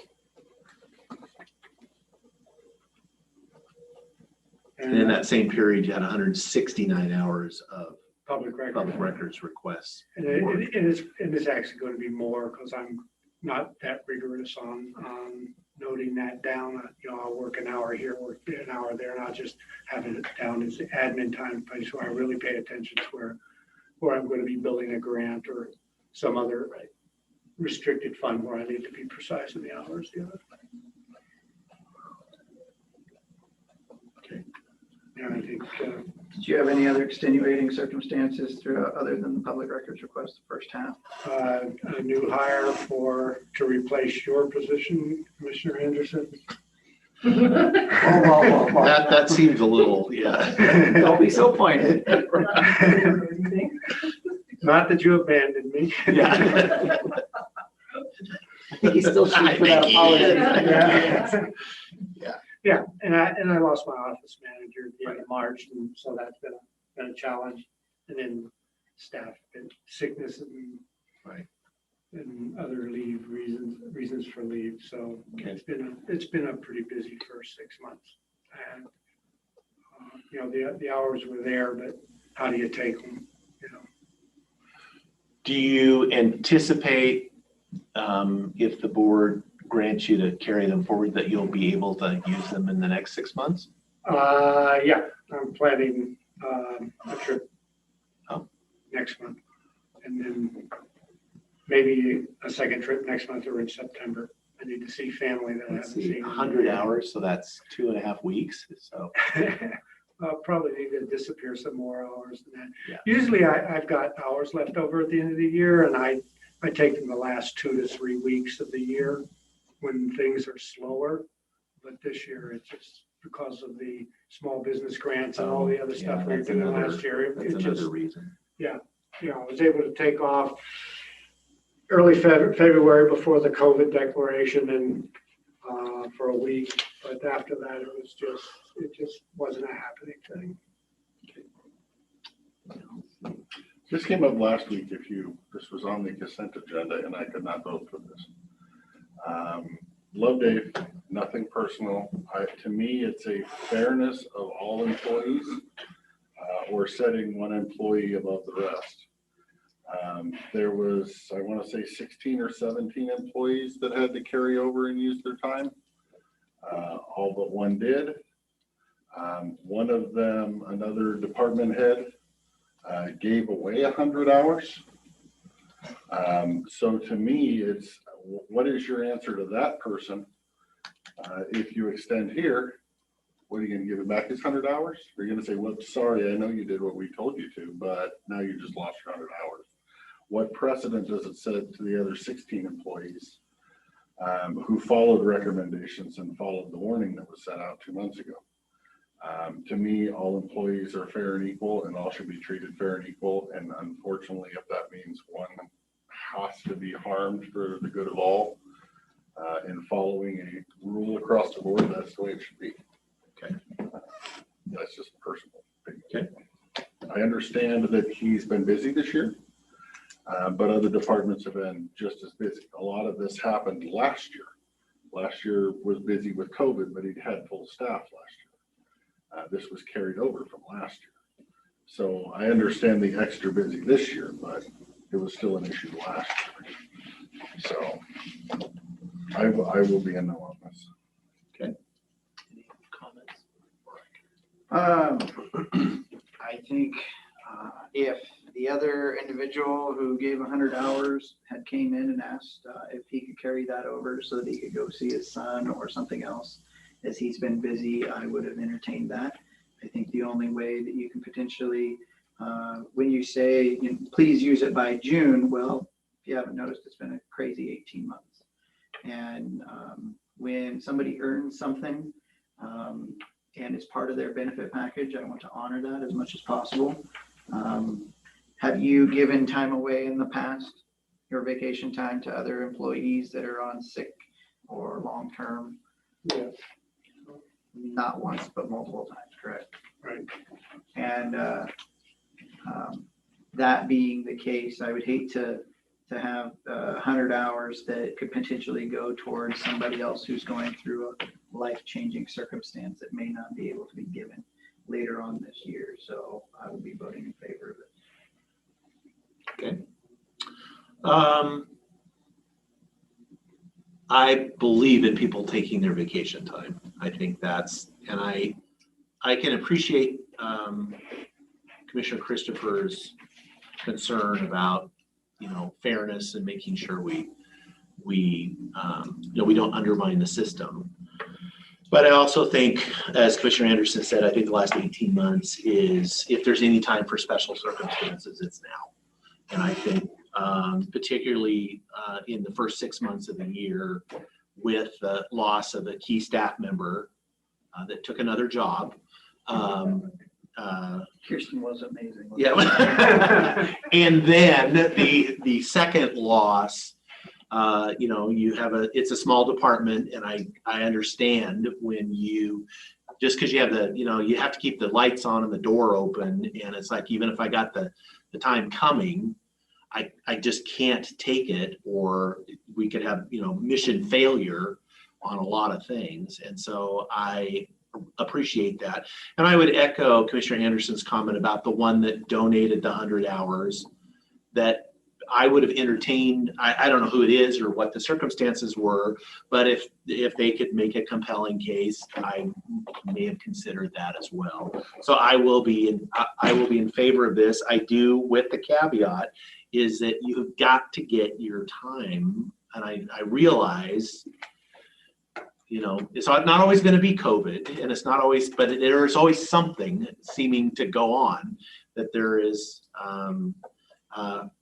and unfortunately, I don't believe public records requests are going to be less.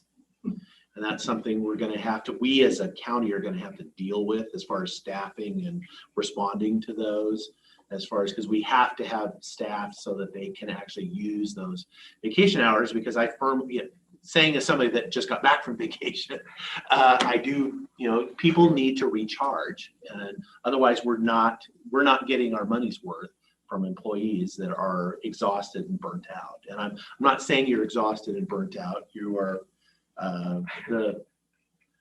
you're the Energizer Bunny. You are the Energizer Bunny, right? When I grow up, I want to be you, but you still, even Energizer Bunnies have to have their batteries changed once in a while. So Casey left. I don't know what action. I mean, I guess we will take whatever action we need, at least, 2 to 3. And again, no disrespect to Commissioner Christopher. Either. I've got to be across the board. Yep. Your position resonates. I understand what you're saying. So we'll take whatever action we need to make it so. Originally, when I talked to him, agenda item for Dave about this, I was thinking of bringing up some kind of buy down or payout or 50% or something. If you would like the original, I can go print it off so you guys can sign it. Go ahead and make that motion. Can you print it real quick? So Well, it is on my desk. That might be an You can option make that it we look at in motion the easier. future to Yes. alleviate this position we're in. Right. So if you will stand by momentarily, I guess we'll sit by. We'll sit by. Does our HR director have anything he wants to say right now? No. Thank you. Staying out of it. And just so we know, the auditor's office has no issue with going into the computer and changing it from 0 and putting the 100 back on It's there. not been removed yet. Oh, it hasn't? No. We're waiting to this decision. Oh, well, that makes life easier, doesn't it? That's why we had to Well, we do have that a last couple week. of other people we have to take it away from, so. You're gonna take it away from some other people, by the way, just so you know. It's only fair. And Our nobody- table is open. Nobody else. Sorry about giving you applied one to more that thing. longer? Or hadn't talked to you? Not talk to us. I will say one thing. I don't think the other 16 knew the table was open. Yeah. I think they. I feel bad because 2 months ago, I told HR to send a reminder and tell them it needs to be used or they're gonna lose it. So that reminder came out, as I was sitting in this chair with you gentlemen sitting there, he sent the reminder to everybody, so they used it or lost it. So that's one more reason why I have to stick with my So decision. you had a conversation with the HR director? Well, I was sitting right here and you were sitting right there, so. Oh, I It must was, have been it one of was those during, situations where I wasn't it listening to was you. during an HR update that I wanted them, I asked them where we were in terms of everybody using their vacation. And he said some have and some haven't. And I said, can we send a reminder with a little tone in it? Use it or lose it. Okay, I would make a motion that employee number M5248 be allowed to extend the deadline for using the 100 hours of carried vacation time from June 30th to December 31st, 2021, with the caveat that it will not be extended beyond that. Have a second, or I will step down and second the motion. I have a motion and a second. Any discussion or further discussion? Hearing none, all those in favor say aye. Aye. Aye. Opposed? Aye. Okay. Nay. So it carries by majority. So the motion is passed. Thank you. On another note, can you make sure that 169 hours is written down and forwarded on, because we're trying to quantify how many hours we're spending. And so Mochi's working on hers, and it'd be good to see. And if you know how many hours according to which public records request would be great. Most of them have a specific, there are times when there are multiple ones going on at the same time, and I just said. Said public records. Yes. Okay. I think, but that's good enough for us as far as it wouldn't necessarily have to be tied to each specific. That's a month worth of work. Yeah. That's 1/6 of the regular FTE. right there. FTE is doing it. Kind of director level position. Yeah. As I said, it'd be nice to have non-directors doing that. I just don't know if they're capable. It would be nice, wouldn't it? Is that a free signature motion? It's a or no, what? no, it's a none at this point. I was just using it to make it, it'll get printed off and There's a sticky Chair note will on sign it, so I don't- before he goes home. So I'll own it. You pull a Jake and write no on it. It's my style. Instead of they, no. At least you can. tell Okay. that my signature. Yeah, there's two. Okay, we are to our add-on, which is new business, Juniper Point lease agreement between NSC Smelter LLC and Klickitat County. Emergency Oh, I'm sorry, never mind, wrong week. I was like, you guys did that. No, that brings us to budget discussion. Human Resources Administrative Services Director Van Cleve and Fiscal Manager Jen Bartley. You really missed us that much. You wanna go- I know, I'm gonna go back and rehash, yeah, get rid of that. You've been taking notes of that. That's all, just so that I remember. Do you write those back? No. I just write them down so that it makes it, so I remember them easier. Good afternoon, Commissioners. Good afternoon. So Jen is working off-site this week, and she's on the phone to join us in this conversation. We have time scheduled Thursday for ongoing budget discussions, starting at 8 and then supposedly going till 3:15, but there's a conflict at 2 in this room, so we would need in by 2 if you wanted to extend it to the afternoon. So really today, Jen and I are just here to, well, first of all, the auditor did send out the call for budget estimates, and that went out as per your wording, and so that's been issued. So Jen and I are just here to see, do you want to meet Thursday? And if so, do you want to continue your general discussions? Is there information that you would like Jen to bring on specific issues? She's off-site, but she's able to get some information for you. It's just, we're trying to keep the Thursdays scheduled, or at least discussed, open for you guys to have continued fairly high-level budget discussions until we get to actually seeing the numbers from the departments. We've talked in the past a couple of times about different scenarios, both in expense and revenue. Each of those would involve different potentially constituents and or departments for sure. So we're just trying to kind of narrow that down if possible so that we can begin to schedule some of those discussions, either without entities or departments or all of the above, if that's warranted or your desire. We know the budget process is going to take longer, 10-minute presentations, or departments have been warned, I believe, by Brendan, Heather. It was in that letter, yeah, to expect. Be prepared. Be prepared. So Jen, did you want to add anything? No, it sounds good. Just wanted to have like a little quick reminder that, you know, we intended on meeting on Thursday, and any direction would be great to keep the discussion on action items. I will kind of open it up to my seatmates as far as. Are you working off-site, Jen, or are you Yeah. on vacation?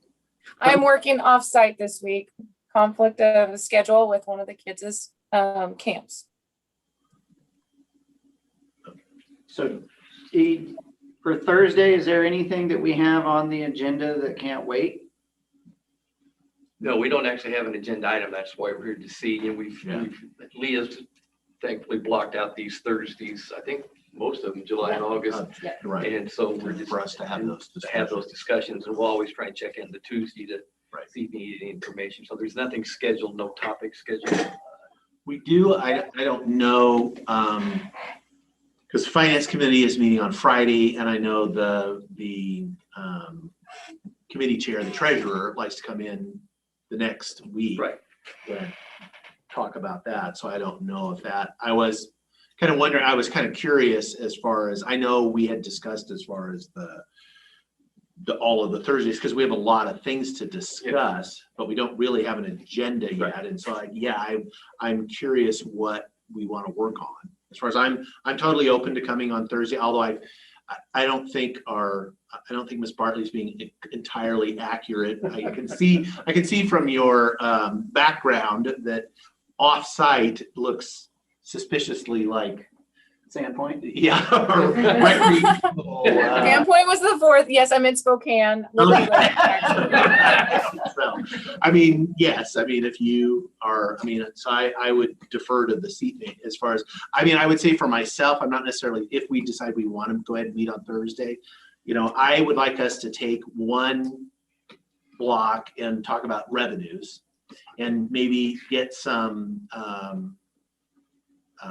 flesh out which would mean, because, you know, we can wait for the numbers, but we know from Jen's excellent work that we have problems in the general fund, and those we knew we had problems in the general fund prior to COVID, and those they've been kind of masked by all the cash sloshing around, but overall, systemically, there's a problem with the general fund that we're going to have to deal with, and we're going to have information on, you know, there's really 3 ways to deal with it. You either cut, you know, no new revenue, you cut to make it balance, or you don't cut anything, you somehow generate more revenue, or a combination of the two. And I think we need to know, because we've never really done that before as far as on the revenue side, because we've never done it we've never considered balancing things with additional revenue. And so I think it would be good to get some, because I was surprised from talking to a couple of people, I don't want to say misunderstanding, but the potential that's out, you know, is that the tools that we have in front of us that we could use potentially, that there's from people that are pretty in the know that really didn't know what tools. And so I'm anticipating that that's not isolated to 1 or 2 people, it's everybody. And I think, you know, ultimately it will be the board's decision as far as how we proceed. But I think in anything, particularly if we're talking about revenue, although not particularly, if we're talking about cuts only, we will definitely want to be having discussions with our partners, which that's probably one of them. Right on cue. But you could just say it.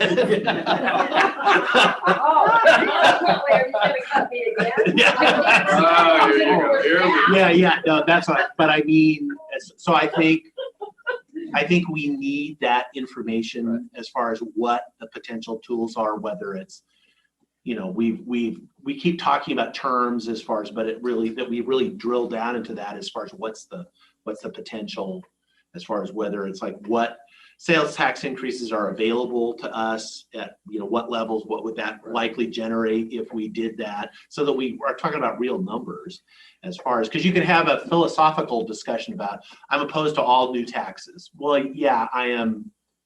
That's a pretty easy position to stake out, except it's not realistic, especially it's not realistic. I don't even know what that means.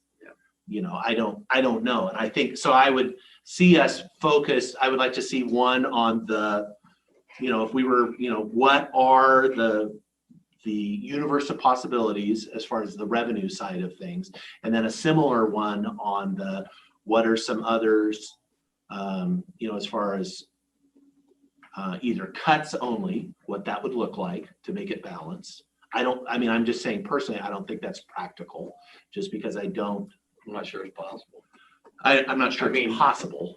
And then, you know, whatever, or a combination. And then actually there's a subset of that, which is repurposing existing discretionary spending.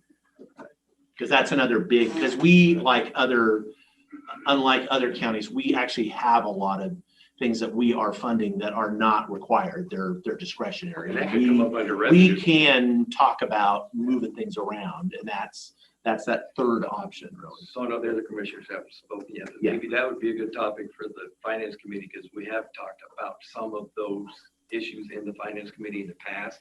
to kind of narrow those revenue, down, what are true options, and then tee those up for next Tuesday to bring back to you to see if that's, or we meet Thursdays, obviously, as a commission, and I'm sure Greg and Brenda would be there as well to have that discussion on Thursday. I don't know their schedules, but So I talked a lot, so. No, you hit all the key points, but for me, it's kind of, I just wanted to add that I want to make sure that we're looking at numbers for not just this year, but potential future years, that we're not fixing one thing today and then, oops, we need to take a little more for next year. That we have a plan going forward to try to get this under control. Yeah, I would say that whatever we end up doing, it needs to be sustainable, at least for the foreseeable future, because we don't, you don't, once you get out more than 5 years, you don't know. I say it covers 3-4 hours. Right. With that. I don't see how we can have a meeting and have all the information prepared by Thursday. When we didn't have an agenda topic until Tuesday. I'm not gonna put all that on Jen to try to do between now and then. That's, I'd rather have good numbers with good background. But I'm like you, we need to know what we can and can't do. What are our sideboards? Where can we go with revenues? I mean, we have, in essence, for the last 20 years, given any potential revenues that we could be bringing in, because people can only pay so much in taxes. And instead, all the junior taxing districts have been able to pass the levies and bonds and everything because we haven't been increasing ours. But we're getting to the point where, I'm sorry, inflation's 8% right now. If we think we're gonna be able to survive this Managers on one. Huh? Managers on one. Yeah. so I appreciate and understand. I just want to state that, Jen, and I know it's unusual to bring forward a meeting without an agenda. But we've never, as far as I know, started this early, having a general discussion from the commissioners and as well as 2 new commissioners. So we don't necessarily like bringing you a meeting with no agenda, but having time for you guys to, like you've done in the past, just have general discussion like you are today. Each one helps us narrow that agenda down to what you want to see and how you want to see it so that we can look at those numbers. I suspect a status quo budget with 5 union contracts and a salary survey is going to be a substantial increase just in a status quo budget. So,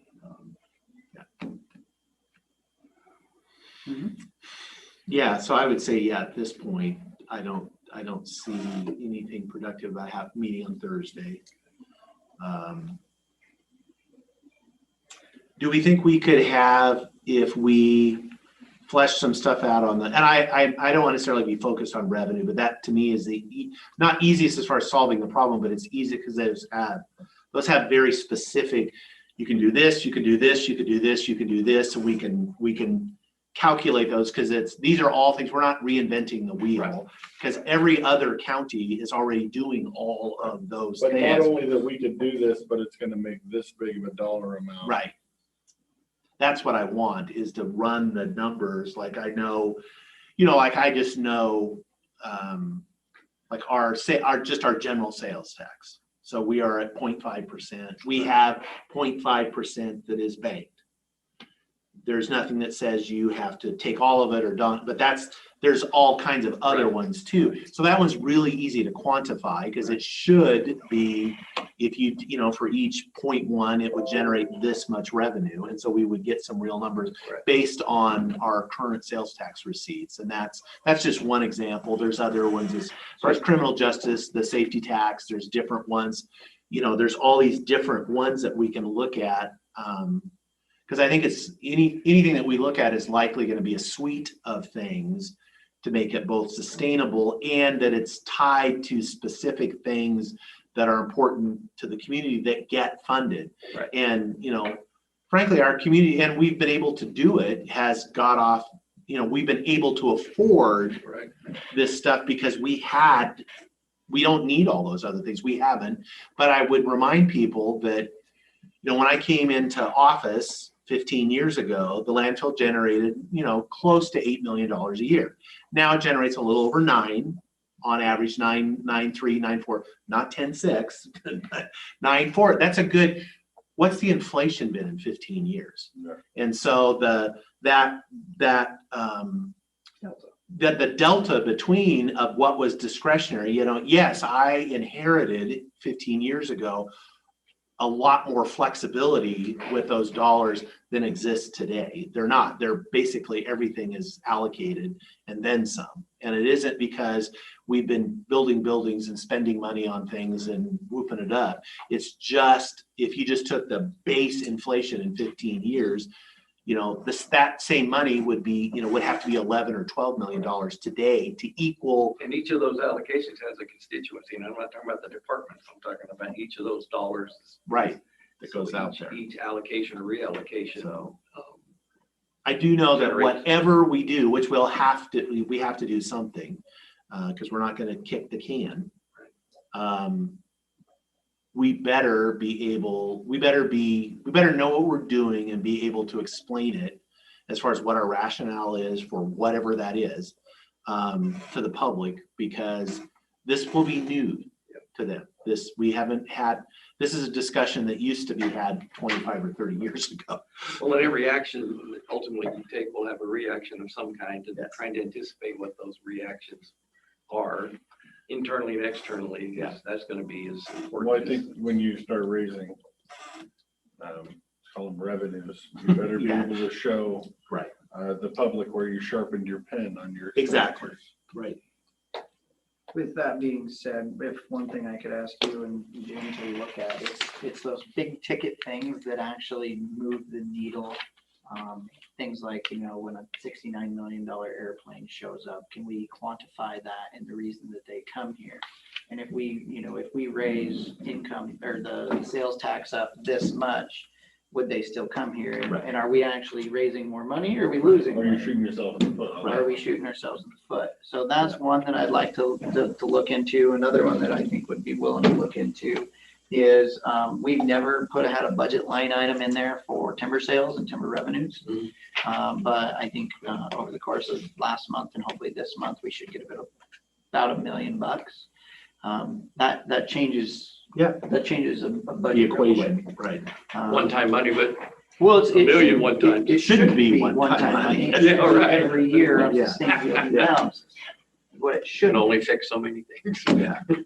But that's one thing that, if we have discussions with every single one of our departments in here. Why is DNR not in here saying, we're going to cut this is our plan for next year. We're going to cut this much. And at our current estimate, this is how much money we bring in there. And we say, okay, we're going to budget for that. And you better provide for it because we're the trustees. Yeah. Okay. Yeah, and you should be able to, even if it only worked like that though. Well, but even over time, it should work like that. I can accept, this given from year to year, but overall, you should be able to expect more than, it shouldn't be one-time money because it's like we have, Jake knows the exact number, how many acres, and it should reasonably generate this number of board feet on average. You should be able to count on something close to that. And if you're not getting that, then it's either not being managed correctly or something else is going on. I guess I would say I would hate to count on that because I don't necessarily have a lot of faith that it will be there on a regular basis. So if possible, we'll talk more about this at the finance committee because obviously the treasurer has a lot of input on helping us with sales tax and looking at some of these numbers you're talking about as well as Brenda. So maybe we can explore a little bit more Friday while Jen is working on these, and I think she's going to participate on Friday as well, and then come back to you next Tuesday and kind of, if that's okay. Yeah. Okay. I've got other things to do on Thursday. Yeah. All right. Thank you, commissioners. I appreciate your flexibility. Nice vacation, Jen. Yeah. She probably already signed off Zoom like 5 minutes ago. No, she's there. She's really not on vacation. Thank you. Okay. Thanks, Jen. Yeah, I used to Zoom in from a travel trailer. And Versus I was not on vacation, I can tell you that. I agree. Well, hers is nicer than all of ours. Yes, It looks yeah, like. it looks much nicer than. At least that wasn't the first one. Do we have They want that. Okay, Solid Waste Director, Miss Ruby Irving, discussion regarding uncovered trash loads. Thank you, Jen. And sorry for giving you a hard time. Yeah, I'm sorry for giving you a hard time. Well, we're running a little ahead. How did that happen? Oh, I see why. Really? Did we Lynn mess something McClure up? was gonna be 25 minutes. No, Lynn was scheduled I for never 25. Oh, is that the one that, oh, Lynn's was the one. Yeah, Lynn was 25. I'm like, there's no way she's gonna go. Oh, that's where it happened. Yeah. Oh, you never know. It's a guess. Yeah, it's a Oh. gamble. That's why you come early. You come early. That, Although it's a good show. yeah, exactly. Yeah, I need some entertainment. Welcome to our show. I see you, you attend regularly. Yes. So did you want me to wait or just go ahead and get started? No, go ahead. We can go ahead and get started. So right now, we're kind of having a little bit of an issue with the Dallasport facility transfer station. Just the area in general has a lot of litter, and it has created some problems for some of the people around there that own cattle.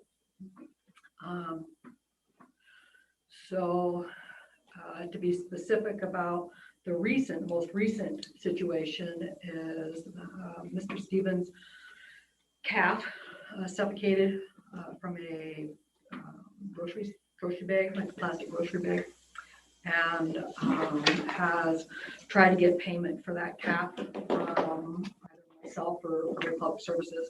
I was under the impression that it was Republic Services. However, they have directed him back to me or to the county. And so we're kind of, I don't know, like we're kind of in a teeter-totter kind of a thing, and it doesn't look like the problem is resolved. So we need to figure out how to resolve it. Is Republic saying we're liable? I wouldn't. They're saying no. they're not liable. Yeah, they're saying that they're not liable. May I give them a quick update? Yes, please do. I did talk to the person who owned the calf, and mainly he was venting. You know, he's very frustrated with Republic Services, and somebody needs to be responsible. And you know, per him, Republic is basically saying, no, we don't know that's from the transfer station. It could be from Tidyman Road. But I went ahead and yes. I went ahead and sent him a claim form. And he seemed to, you know, and he was very nice and he vented and he kept saying he was venting. I said, that's fine. And then I called Director Irving and she vented too. So basically, I'm looking for a little bit of guidance on where to go forward with this, because I do have documentation where we have actually done our part in picking up litter along that main thoroughfare and along Tidyman Road and around the transfer station. I think this year alone, we visited 3 times. Generally in a year, we might go out 3 or 4. So, I mean, we're way ahead of schedule in terms of how many times we can clean around there. So, I mean, I have all the documentation to show that we have held to our end of the bargain, and I'm still waiting for documentation, you know, from the other side. So the problem, one of the biggest problems out there is of course wind. And I think that this is a perfect opportunity to start thinking about how we might be able to come together and find a solution for that particular site, because that wind is not going to die down just because we're having problems with it. You know, so I think future plotting and ideas to how to combat that issue would be really wise. And in terms of the unsecured loads, Republic Services has increased their fees for out-of-county residents. We have a lot of people coming from Oregon without secured loads. That is a little bit of a problem. I also have, not on me, but we did do, as I stated in my last update, we had an unsecured load event where we were handing out cargo nets.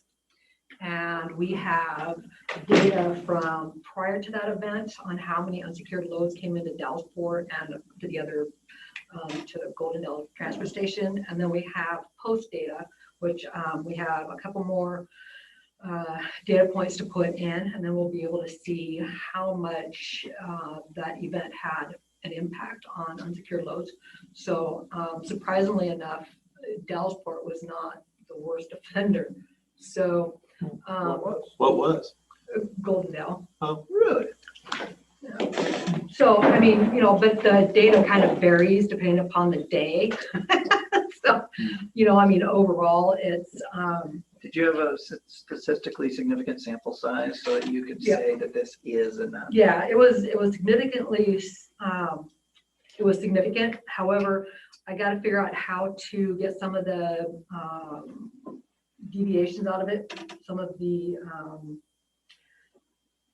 data errors. Like we have one issue where an unsecured load and a somewhat secured load, and what that definition might be is kind of like, well, what's an unsecured load and what's not? Right. You know, so there's viewer error.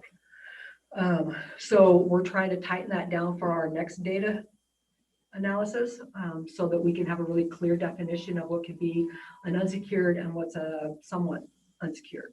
And then of course I had to throw in another deviation from that, and that is the enclosed vehicle, because it's very difficult to say that, you know, if they had a truck that they would use it and it would be secured. You can't really put that in there, you know, and then use that as a data point of secured loads, if you see what I mean. Of course, that it kind of irritated a couple of people, but an enclosed vehicle, a lot of the people that come in with an enclosed vehicle like an SUV or a PT Cruiser is usually coming in and throwing recycling material into the material management boxes, right? So that gets counted in with that whole group of loads that come into the transfer station. So I mean, there are some things that we need to kind of tighten up to try to figure out how to view some of that data. But I mean, overall, just in general, we do have some pretty good data. So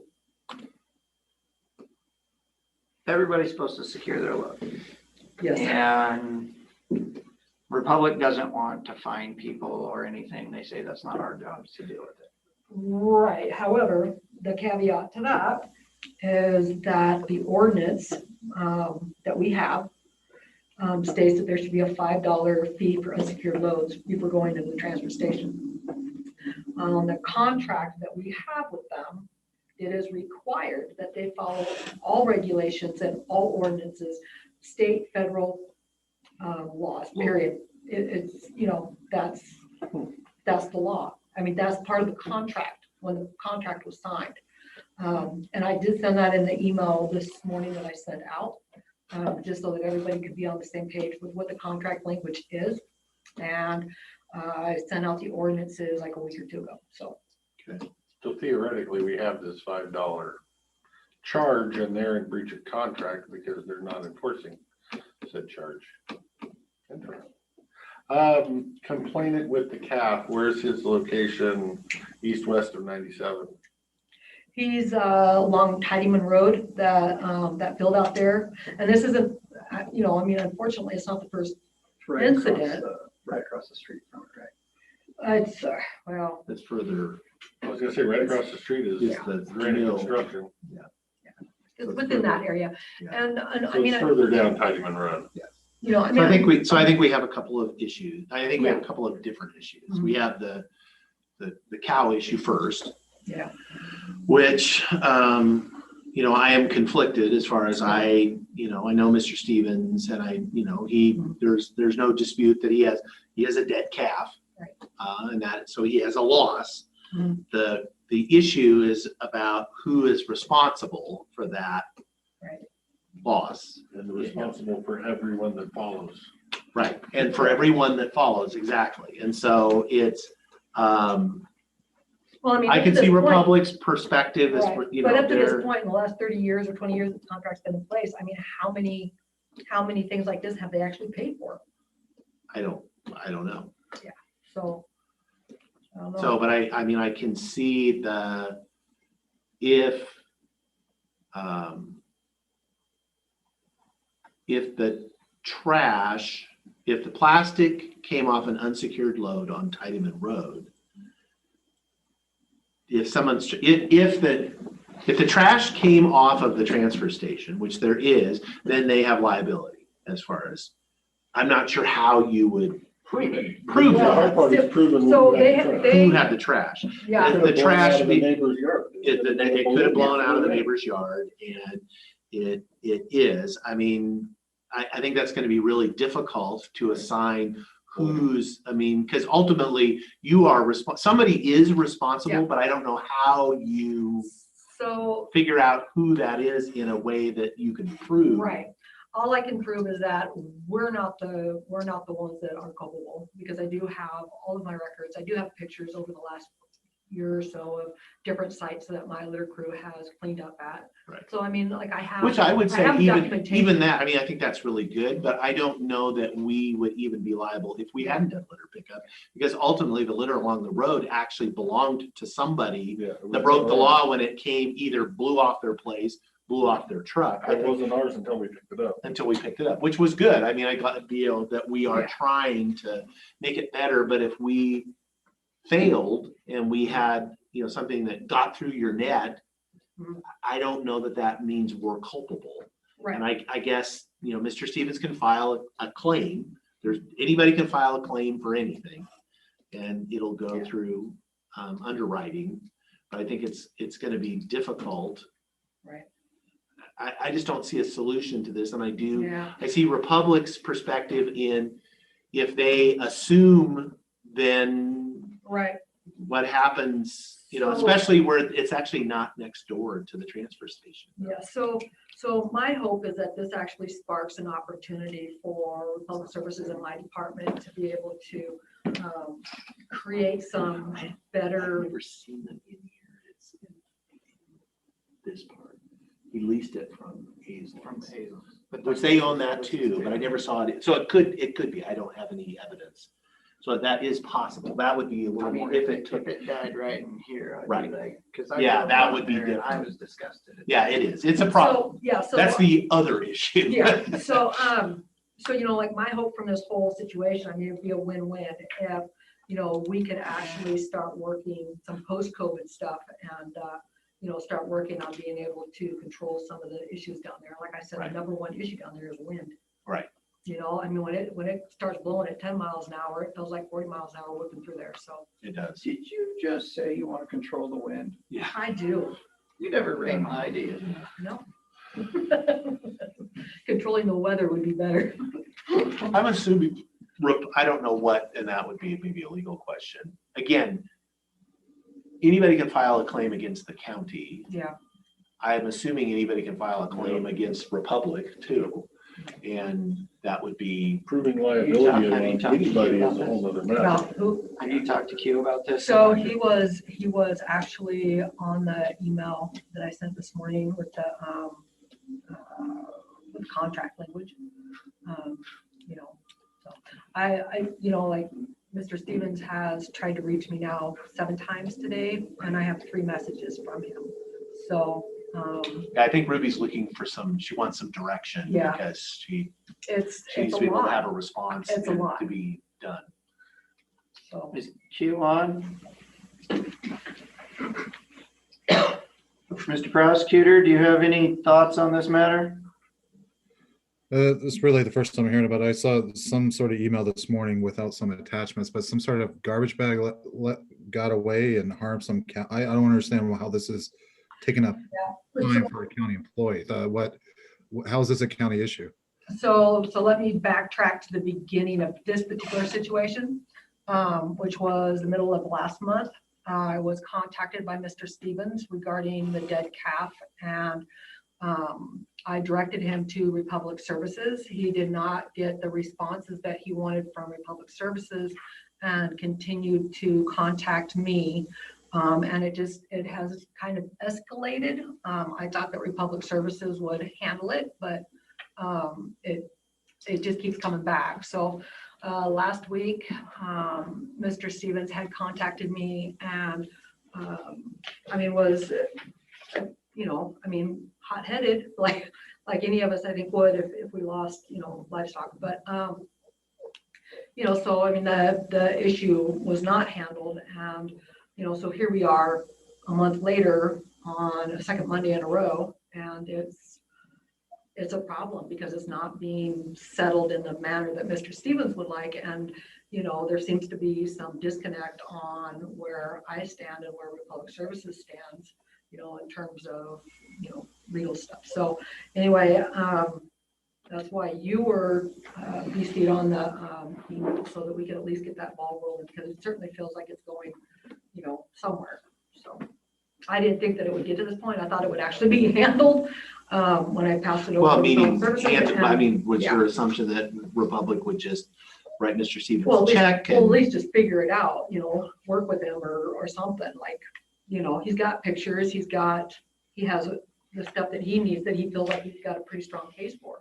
I thought I'd be taken out of the equation, and last week I I wasn't. see even if you got pictures of the bag down the throat and vets and whatever, you gotta prove where that bag came from.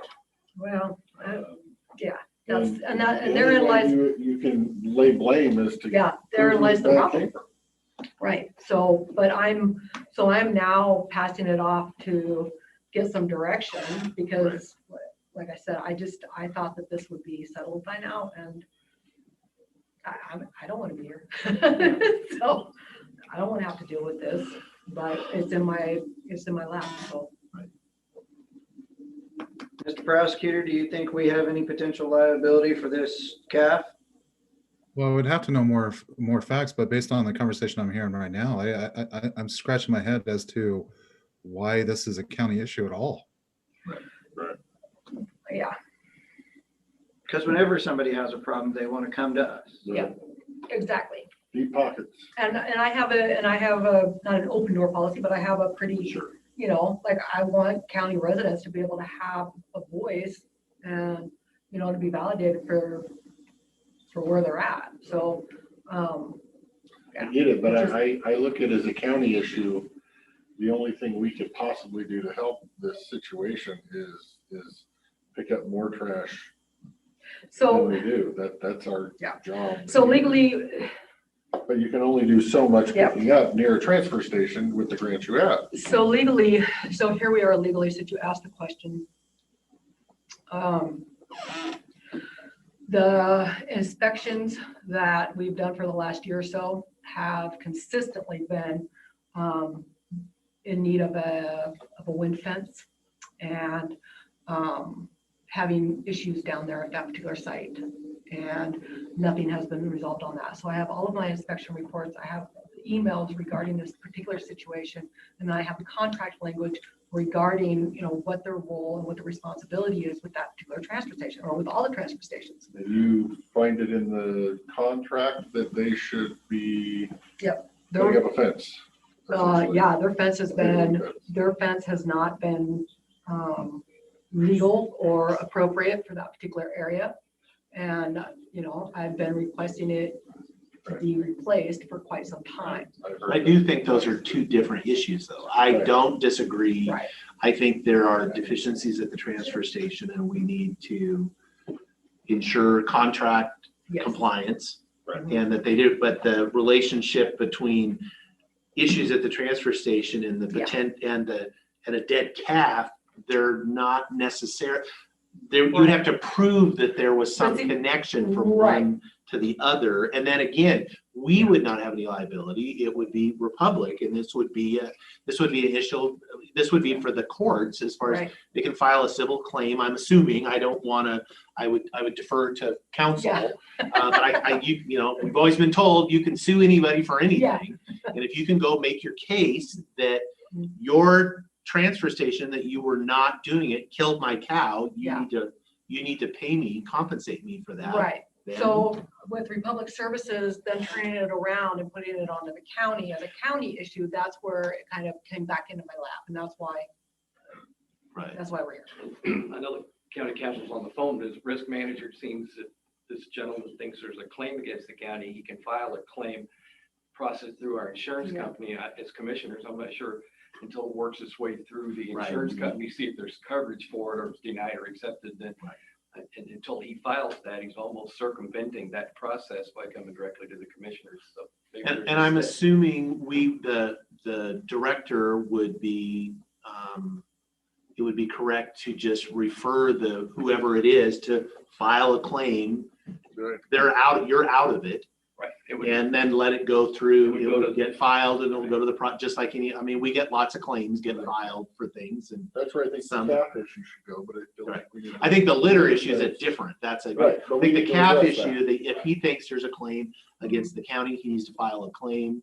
And It's just that it's all been lumped in together. I know, and it shouldn't be. And just because Republic says it's yours, you can say, I'm not taking the CAF part. But we are going to talk about the trash blowing out of around at the transfer station, and we need And the to. $5 fee that's. And the $5 fee to make compliance so that when people are on their way to the transfer station, their stuff isn't blowing out and then getting in somebody's field and killing their cat. Potentially. Yeah, we've tried to take the easier, softer way out of it. And I think with the unsecured load events that we had and are going to have, I think it's going to make a big difference. But we're going to need some kind of follow-up and some kind of consequence past that outreach and education part of it. So this is a perfect opportunity to be able to say, hey, this is a good. How do we place get to work them together. to enforce their contract and charge the $5? Well, it's not in the contract, it's in our ordinances, but it's in the contract that They have to follow our they have to abide by all of our ordinances. Is that something we need to have the prosecutor look at to send a letter? Or? If it's not in the contract, the $5 is our ordinance, correct? It is in our ordinance, but by law, we have to have that ordinance. It's a state law. Right. We have right, to have but that it's- ordinance. That's in our ordinance. So in essence, it would be us charging the $5. And do we delegate that to Republic? And is that, if that's not in the contract, how would we delegate that to Republic? They don't want But If how- they don't want to do it. However, but just to reiterate, it's in the contract that they have to abide by all laws, regulations, ordinances that apply to their facilities. And in the ordinance, it states that the $5 fee has to be charged prior to them being let into the transfer station. So you're right, like maybe we could stand there and we could give the tickets right there at the gate. And I had my litter crew supervisor going over to the sheriff's department or whatever to try to, figure out how we can go about doing that. So, I mean, there's some movement on that part, but without a ticket book, on a badge number, I don't know. Yeah, I mean, that's like an I'm unsecured open. Load ticket, that's not a $5 fee ticket. You're right. It's a But essentially, $249 fee. if Republic is $129. allowing people to dump without paying their $5 first, they're in breach of contract. The other thing we also have to think about is that this is code and we've suspended code enforcement.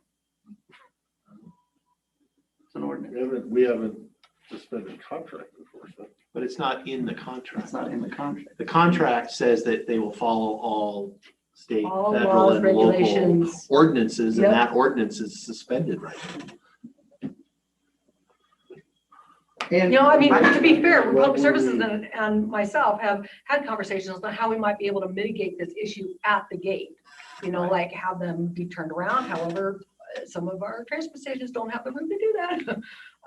Or, given a load cover. I mean, we've had Well, and conversations. given it's just the, trying to I figure think, out how to implement it. sensitivity of, the earlier conversation, 6 months ago about verifying people were in county Yes. versus out of county, Right. and how much pushback there was on people, and then we're gonna have the, people Yes. as far So as, unless we have a consistent, And each person, every What's load that goes in there, unsecured? what's unsecured and who Right. gets to make that determination. And that's putting a lot on these guys that are just standing there, that are just trying to accept the job. trash as Yep. fast as Without getting possible. yelled at. They're working more with less. I mean, that's just the bottom line. So I get it. well, I would be curious, and did you forward the ordinance and stuff, so I did a couple of weeks to ago. the prosecuting attorney? No, but I will. If you could do that, because I would be curious so that we can have a conversation, because As I said, as far as I'd like what's a little bit of a enforceable. legal review Yeah, on as far as what's enforceable and what's not, Mm. because it's, to my knowledge, Yeah, this It is has just a small never been piece. This enforced. is a small piece in a big picture. it was there, it used to be because the the lore on it a long time ago was, yeah, the $5 is like, if you came with an unsecured load, you just bought a cover. And it was like, it was mandatory, and it just, because it's like, you know, you didn't get turned around. It was like, you can do it, but here's your cover and it's mandatory. You just bought a cover and you can bring it back next time. Or if you don't, next time you're gonna buy another, we'll sell you another one. The easiest thing I think would be is the $5. Forget that. If you show up and you have an unsecured load and you can tell stuff's been blown off of it, you pay out of county prices. That's a heck of a lot more than $5. They can't, by the contract, because of the contract, they can't charge in county. Well, they keep wanting to renegotiate this contract. Yeah, well, Okay. Well, I think as far as on the litter stuff, Yeah. that's something we can well, definitely the work litter on. and.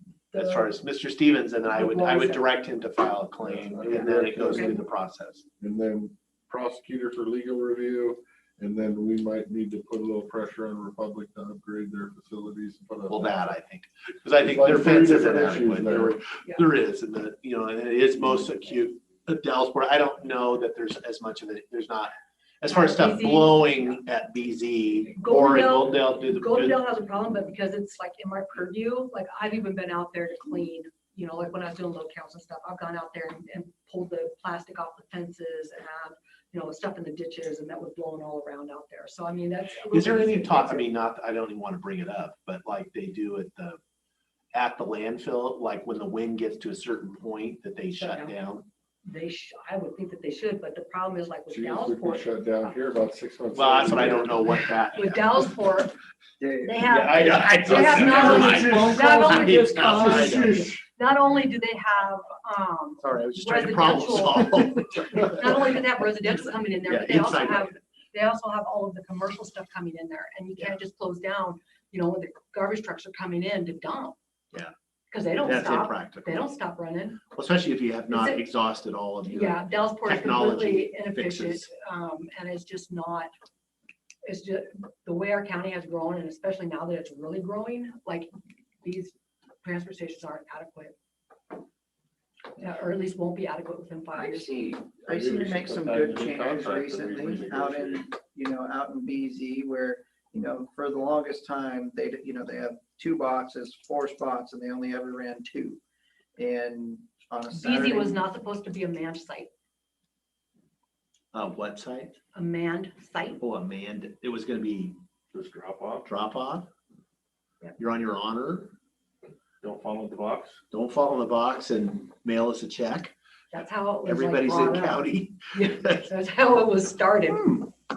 Well, it was always manned though, wasn't it? Well, yeah, I mean, it's like it's not a transfer station, but it's a full-fledged drop box. So they have 2 people on, they have to have 2 people on at all times rather than Yeah. just one. Yeah. So do they not drop It wasn't the, supposed to be. Hmm? In the contract, it wasn't supposed to be. When it first started getting designed, it was only supposed to be a drop off. So I mean, I don't know, like I'll look back at the contract or back at the plans and stuff that they had. so I'm kinda cool. sorry, Yeah, what we're- was, We got kind of off track there, Yeah. but, what was your? Oh, my point was, is that, as you said, as we've continued to grow, they only ever use 2 vehicles at a time, 1 spot, you used to dump right in it. Now you can't dump in it. But like on a Saturday morning, they'll open up 3 or 4 spots and have twice as much traffic through it. It makes a huge difference. So they've been trying to work to make it more efficient. So you're not sitting there for an hour. yeah. Well, unfortunately, they can't do that at Dallasport because of the commercial part of it, the dropping off of the. That's what really slows them up there. Oh my It's not gosh, 'cause the truck, tremendously. the big things come in and then it's like you're shut down for 20 minutes. And again, that's part of the business. More than 20 minutes. Yeah, I was 45 the last Yeah. time. I saw it going in front of me and I was like, I knew I should have passed them. So anyway, like it's a multi-layered problem and it's gonna take a multi-layered solution, but. I at came least from this the is other way. beginning. And I secure my loads. Yeah, I do better. I do. I do feel for Mr. Stevens. I mean, common sense would say it probably came from here with a high confidence based on how it looks around there. But it could have came off of Highway 97 and blown with the east winds we've had. There's a lot of different things that could happen. And I Exactly. definitely understand his frustration. My problem is sadly, it's, the culpability, it's who's not got my it. problem. It's, yeah. Well, and to me, it sets a precedent. Now you're taking responsibility for everyone that ever happens from here on out. I'm not. Right, yeah. With that being said, so I totally understand the public services point of view. And they're probably doing the same thing. And we don't Well, want that is, anyone like, else I to know have- I'm not culpable because I've got the records to prove it, that for the most part. But Okay, so that's, Yeah. and So I would direct so move it Mr. on. Stevens to file a claim with the county if he feels like he can, and it goes through Okay. there, and that's the answer. That's the answer, and you don't, as far as the other, that's the end of it. And send him Dave, Dave's his commission. Yeah, he called me. Oh, he's. Mhm. Uh-huh. I have a call transfer switch on my Thank you phone for your now, comment. and it just goes right. Yeah, thank you so much. I All right. appreciate your time. Thank you. Thank you. Mm. Oh, you gotta go get out of here. Okay, consent. Mr. Chairman, I would make a motion to approve the consent agenda with 6 items. Second. We have a motion and a second on the consent. Any discussion on any of those? Hearing none, all those in favor say aye. Aye. Motion passes. Start on those. Mr. Chairman, I make a motion that we approve the accounts payable warrants in the amount of $79,891.20 and the payroll benefit warrants in the amount of $0 for the date ending July 6th, 2021. I will second the motion. I think you have a motion and a second on the bills. Any discussion? Hearing none. All those in favor say aye. Aye. Aye. Motion passes.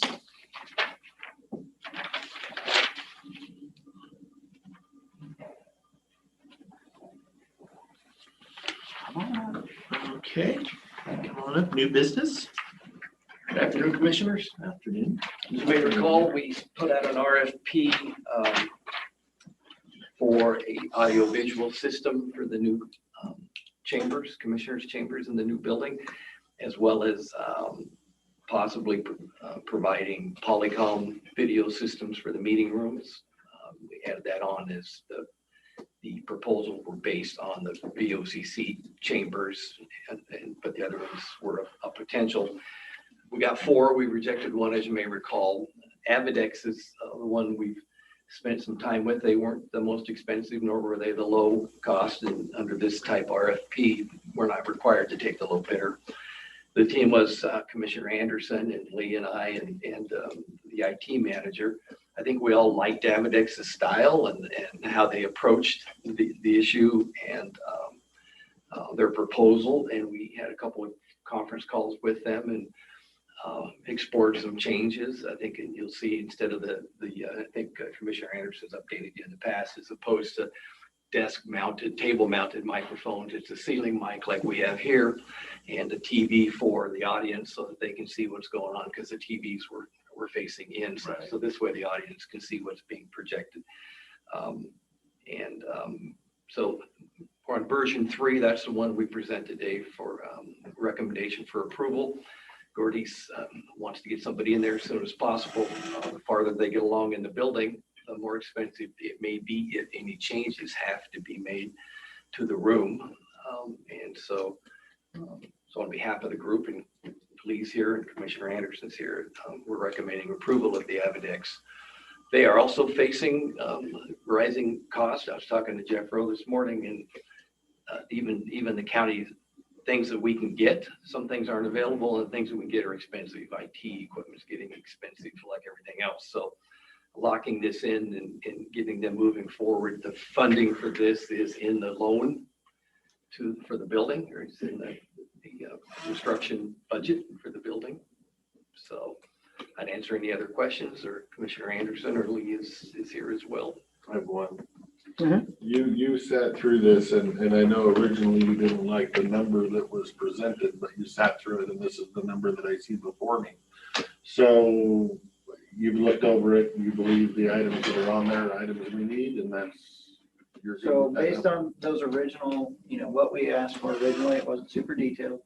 And a lot of the systems that were offered weren't going to be workable for Lee while Lee's trying to do everything else. So the idea is we wanted something simple that would work, that, so that we could sit here like this. If he says something in one of those face mics, it wouldn't be on there. Those things work pretty darn good based on what I've seen on our videos. We all speak loudly enough that it can pick us up. And then on top of that, we also changed it for the PA system in there. So these guys are going to take over a portion of that. So that's going to reduce costs elsewhere. So the other thing is then we have all the polycoms that we added to it. So when you put it all together, we're getting something. And I think we're going to do the base maintenance plan for 1 year for the first year. But after that, the system should be simple enough that we can reduce that cost, and none of it's proprietary information, where a lot of the other systems here, you save 10,000 here, we pay an extra 10,000 every year. And so this is work without this. Right, that's kind of why I'm asking the and budget. it only lasts for 4 years, right? And then it's, the technology's obsolete, and you won't deal with it. The way we're planning to design this is that everything's housed on, like our Zoom, and everything's all together. And so then as the technology grows, we won't have to replace everything. Commissioner, didn't we change the, how it's seen instead of having two systems, it's all on one screen? Oh, that was the other big thing is that you're going to have the two separate systems, like how we have it now. We have two systems, right? There's this thing facing that way. There's that one facing this way. So what we're going to do is we're going to combine those streams. And then we can just have the Lee up all the time. So it's recording and it's just these two streams. And that's always on there. And so then when you hit the record button, it's always that. Everything's handy dandy, nice and easy. So, and then it's how are the simple TVs for going to work? Originally it was two swing outs. Is the one for the audience going to be behind us or Nope, something? it's going to be, so we're sitting here. It's going to be over in the corner by the windows, and it's going to come down. So that, because the distance, that's a long, skinny room, you still couldn't see it if you're in the back. But where you're So sitting, it'll be like over there, and they'll just turn sideways and look at this. Well, then the concern they had is they have to comply. We have to comply with ADA. And one of the TVs on a swivel mount would have partially blocked the ramp to the commissioners. Right.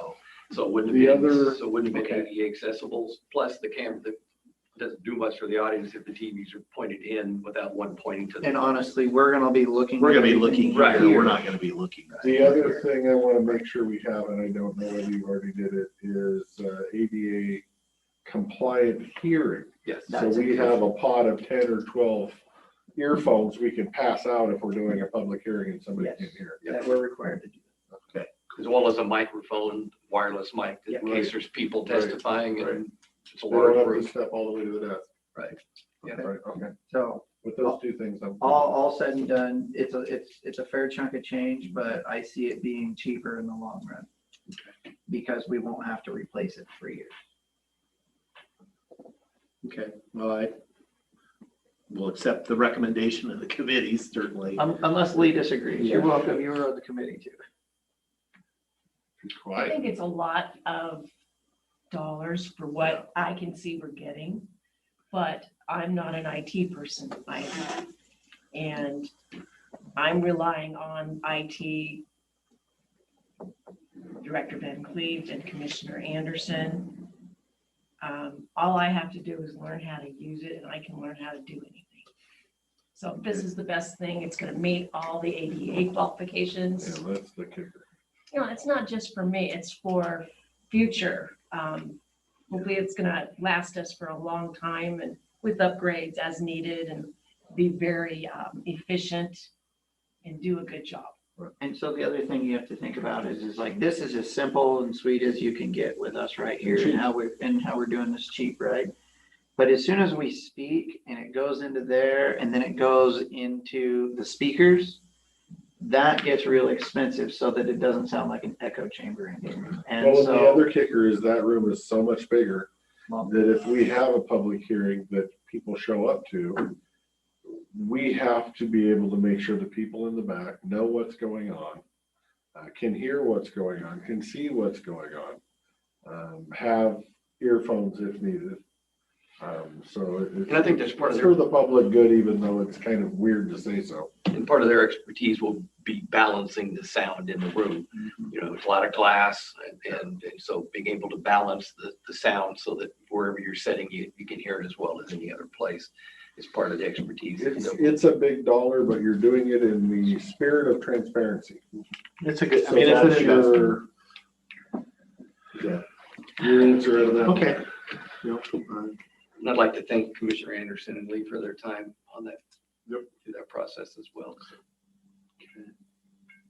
So do we actually have the agreement? Yes, Okay.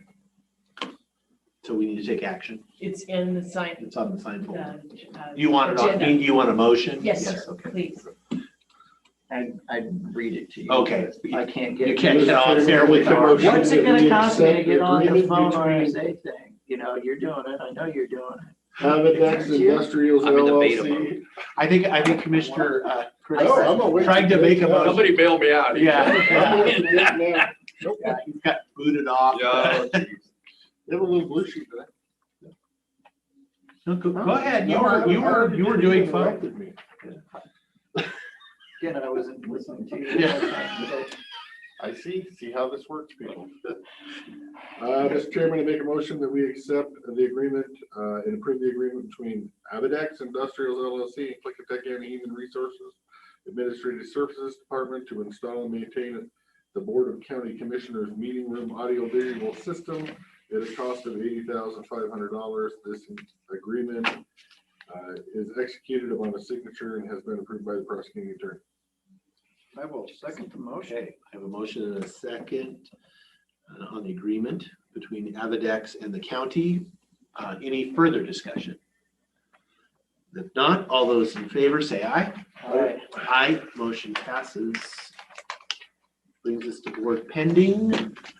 Thank you, Commissioner. Thank you. Thank you, sir. Sorry that took so long. Anything My in time is your regards time. to- Yeah. Oh, yeah, we have Mochi, don't we, during board She's, pending? yeah, she'll be on Zoom.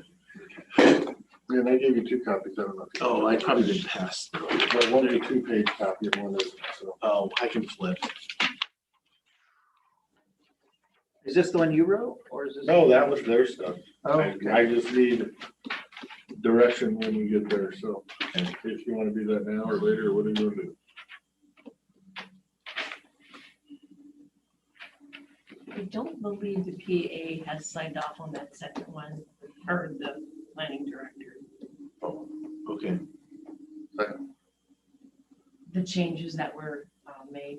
There weren't any changes Oh, that okay, I'm aware of. okay. So who, Planning director and Dave McClure. Okay. So I guess I would say, my hesitance is 1.6. Which is the findings of fact that gets down to that we find the existing county ordinances, policies, regulations, processes are adequate. So the reason I could not just agree and sign this is because I have a different opinion of that. My opinion is that I rescinded the moratorium because if we're not going to do ordinances by law, we shouldn't have the moratorium. If we're not going to take action, we need to rescind the moratorium. And the board was not going to take action. The problem is I don't agree with these. So I was kind of trying to work with Mr. McClure and Mochi to come up with some kind of something that I could sign with you gentlemen. But with that in there, I can't get on board with because I don't believe that. So I guess I'm here to say if you guys have some kind of wording you can put in there that we can all jump on, I'm good to jump on. If not, you might end up signing that. If it's the way, if it stays the way it's worded, you two will be end up signing that one on your own. So you've had a week or 2 weeks of looking at this. Did you come up with your own wording that you would feel comfortable? Well, it would be so generic because it would essentially be because by state law, the moratorium shouldn't be continued because we're not going to take action. I can't stand behind we have adequate ordinances and whatnot in place because I don't actually think we do. So that's my caveat, is when you list those 4 or 5 things in there, because we find that said laws, regulations, processes, ordinances, and policy direction provide all that, I don't think that's not my gist. I mean, if I thought we had all that, I would have never voted for the moratorium in the first place. So again, Mochi's taken two or three cracks at this, right? I don't think so. I think this was the original they came up with. Mochi, are you there? Dave, Glover? I met with them and we kind of went over it and I couldn't think of anything, and then I had to run off to, I think it was a Board of Health meeting. And then I looked at it over the weekend and essentially came up with nothing in my own words, other than like what I explained to you guys, why I voted to remove the moratorium. Okay, I do see planning has unmuted. McClure? So you guys would have a good answer, unless you want to get real generic and line item veto that entire line.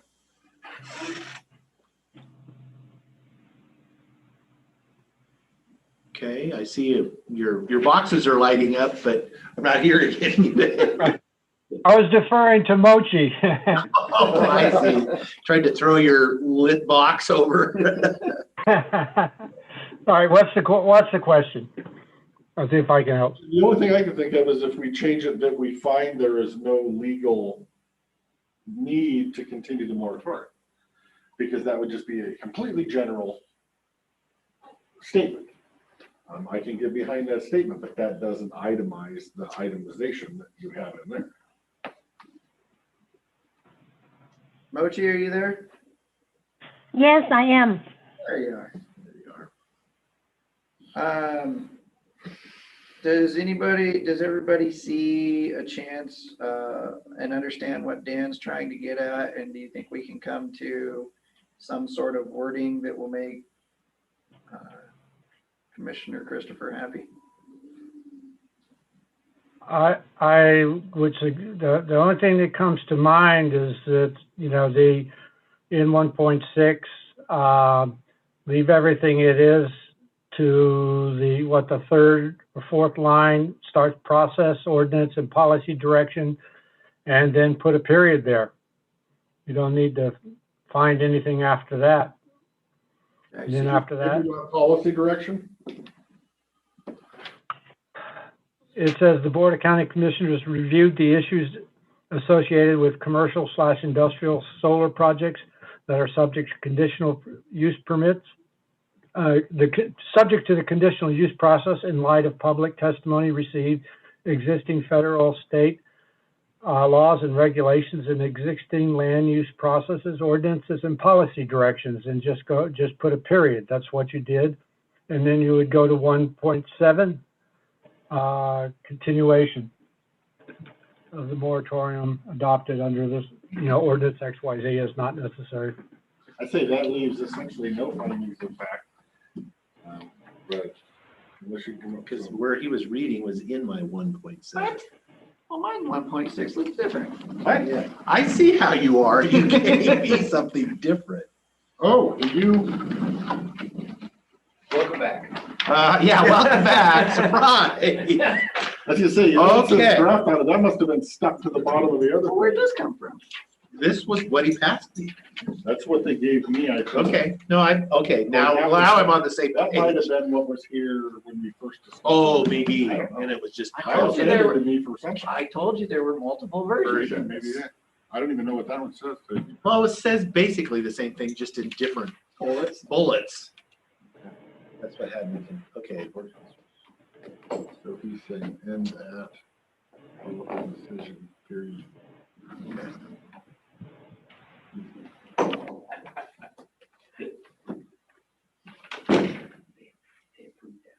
Okay, so what it says is we reviewed all this, and then we're saying continuation of the moratorium adopted is not necessary for preservation. Right. So that's as general as. That's as open as possible, because it's really not saying why we did anything. Okay. Or why we reversed it. It's not saying anything. Well, does that work for you? Totally fine. I just didn't know that was capable. Sure. I'm happy as a clam. Okay, Mike. If that works. Let me see the existing federal state. Let Dave catch up, because he's been. Yeah, I've been on the wrong for an hour. Processes. What are you here for? And policy direction. Wondering that. I was hoping to catch up to Dave before he left for a minute or two. Okay, good. Maybe bring him up to what we talked about last week a little bit. Yeah, I'm okay with that. That does make it more general. What did we talk about last week? A long time ago. You said it. For the record, I will mention that no one in here is saying about batteries. No. Oh, I- now I curious remember where that. Where that came from? Thin air. Does that work for you guys? Yeah, I can Yeah. live with that. That's good. All right, Mr. McClure, I'm fine if you want a period after policy decision. Direction. Or Policy direction. Yep. Okay. Mr. Chairman, I would make a motion to approve the ordinance number to be determined by Lee for the moratorium on commercial industrial solar projects subject to a conditional use permit with As the- amended. As amended As amended. in the room. I'll second that. Okay, I have a motion and a second to adopt the ordinance lifting the moratorium on commercial industrial solar projects subject to a conditional use permit process. Any further discussion? Hearing none, all those in favor say aye. Aye. Aye, motion passes. Just for the record, it doesn't say anything about batteries. That's what I just. Oh, I was looking for it. Yeah. I thought maybe that's why you gave me this one. I put your, that is just in your copy? Yeah. I don't know where I got that one. It was handed to me from somebody. Okay. any other? Any other pending or pending? Actually, time out. Yeah, give me a second to look at my scribbles.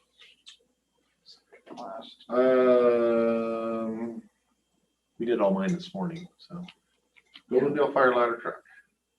So after talking to the fire chief, the way I remember that being presented to us is they wanted like 450,000 and then they wanted like 250 from the city of Goldendale.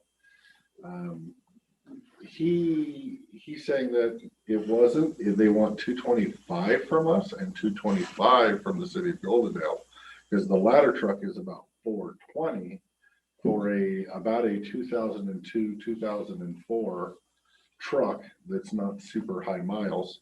But when they don't come up very often, so when it does come up, he needs to be able to make the move if that's a direction we're going. So I guess I'd say he's looking for guidance that essentially if the 225 number is not amenable to us, then what number might be, and was hoping we might be able to have some discussion to lead them down what avenue they need to go down.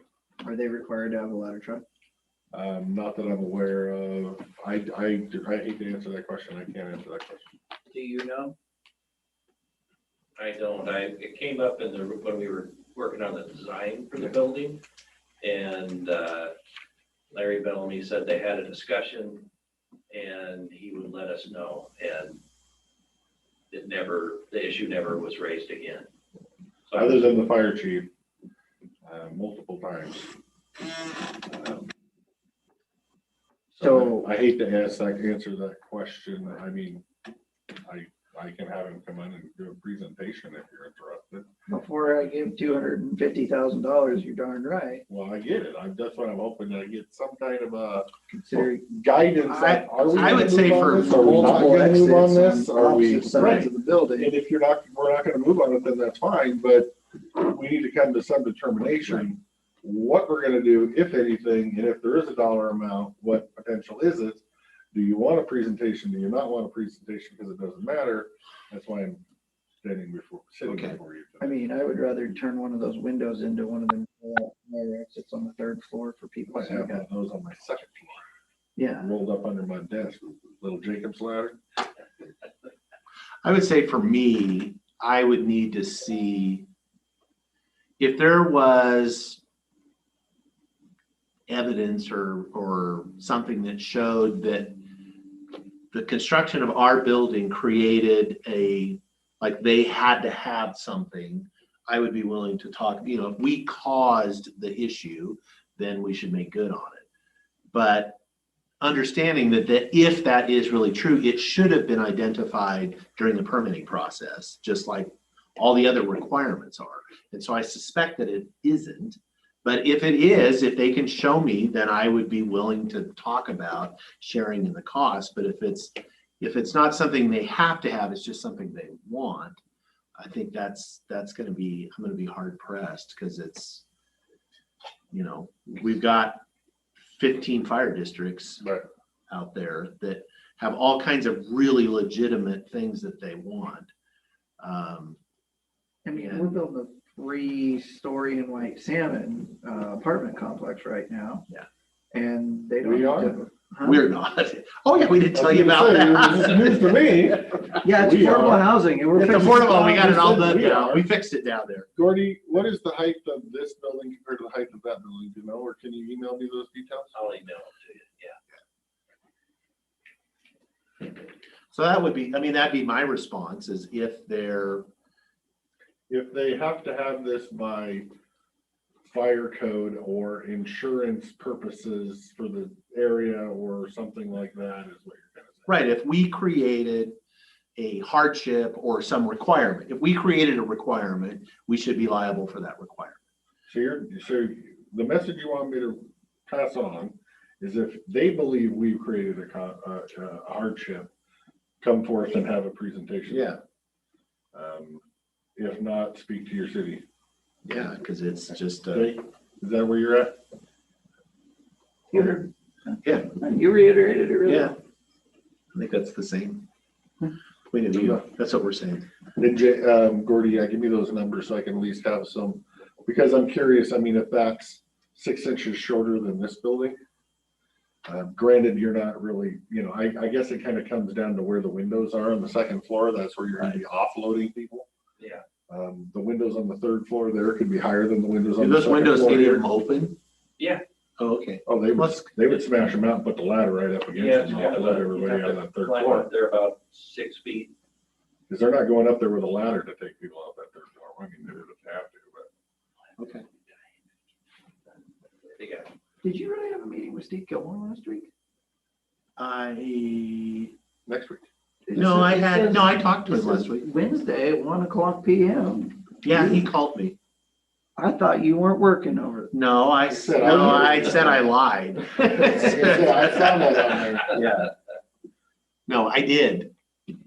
And it was mostly about the cow issue. Oh, really? Yeah. Oh. Interesting. How did your meeting with resource stewards go? Jay McLaughlin? Oh, no, that was good. It was a big giant tour that covered pretty much everything under the sun. No, that was good. And then, Right? You learned a lot? Do what? You learned a lot? I don't know if I'd say learned a lot, but learned some.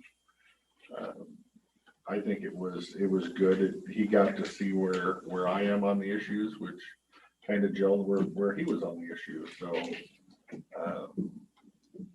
it's an ally thing and not an enemy thing. That's good. And then we had what do they call it? The new Reds meeting up at the observatory last week. Essentially, it's an economic development thing, which David in here. They're trying to push through the hydrogen heating of the hospital and the pool and the school, and we was talking about this a year or two ago. The hospital's pushing it, and they're bringing in a whole, I guess I'd say, federal grant committee task force into the county that they hope to do in September, that would present this big package of street improvements and water, wastewater facility improvements and all that stuff in the region. McCad is involved. I think McCad might even start to take the lead on this thing. It's being rushed pretty quickly. So that was a big thing at the observatory last week. You know, I went through this like a decade ago when we did some tours over in Europe, And it wasn't hydrogen based, it was all pellet fuel based. Right, yeah. And I think they Biomass. created 2 or 3 of Biomass, them in Oregon. Did you go tour those things over there? Which ones? I didn't go on the one in Europe. Because that's but, apparently where this started, as Gina went on some tour of some bio. Was that her trip with Hillary France this I week don't or know, whatever? it was second party information, and that's what kind of started this whole hydrogen heating, sharing community project list. That's now on the radar because it's a green energy push, and so everybody's trying to throw other projects into the same wheelhouse. And it's just starting, but yeah, Dave, I'm sure will give us an update because normally this takes way longer to get all this kind of codified and wrapped into a nice little package to make a presentation.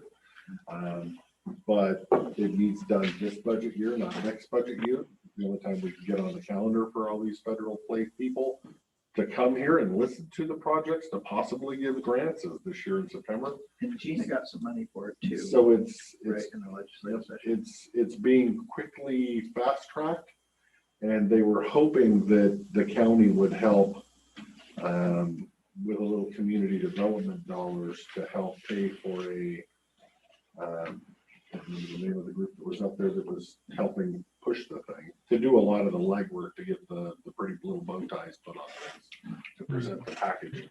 If I could jump in a little bit here, this is Dave. Good job, sir.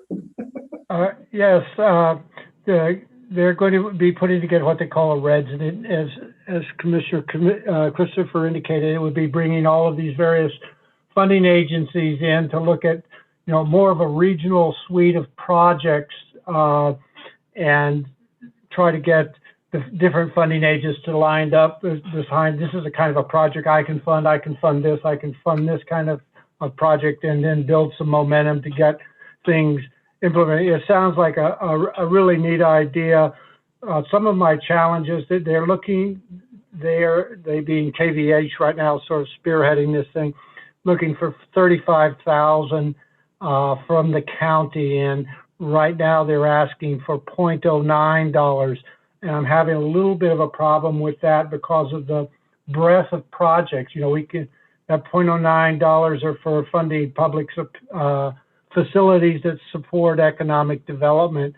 And the suite of projects to improve Goldendale they're looking at is a bit broad. I'm afraid we'll run into some issues potentially with the restricted uses of that fund. I checked with Lee this morning. We do have, in round numbers, $79,000 in community development funding, and I would suggest that would be a safer route rather than trying to shoehorn this broad suite of projects. If they're just looking to try to market that district heating project of the hospitals, I think that would fit under the 0.09. But once it got so broad to include looking at housing and that sort of thing, we're outside the envelope. It's essentially a giant package with that's the icing on the top of the cake. Right. Project. Like I said, they have water lines, they have sewer lines, they have, Main Street revitalization, they have a splash pad. I mean, anybody that wants to essentially come to this thing and hope that some federal government will give them a grant is kind of what it is. Apparently they just did this down in the Dalles or John Day, sorry. And they got $6 million or something down there. Wasn't that with the revitalization of the mill site though too? It did everything. It did greenhouses, it did hydroponics down there. But it's on the old mill site, right? Oh, it is all over the community. Oh.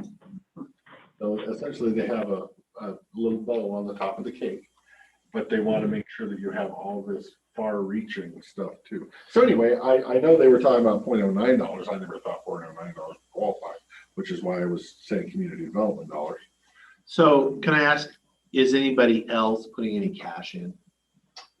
This was like Thursday, the first thing since, and they're in a hurry. So Dave? I was going to say the draft application I saw was that the hospital's bringing $170,000 to the project. Okay. And what's the overall cost they're expecting? Oh, I don't have that application. Let me see if I can find the application here.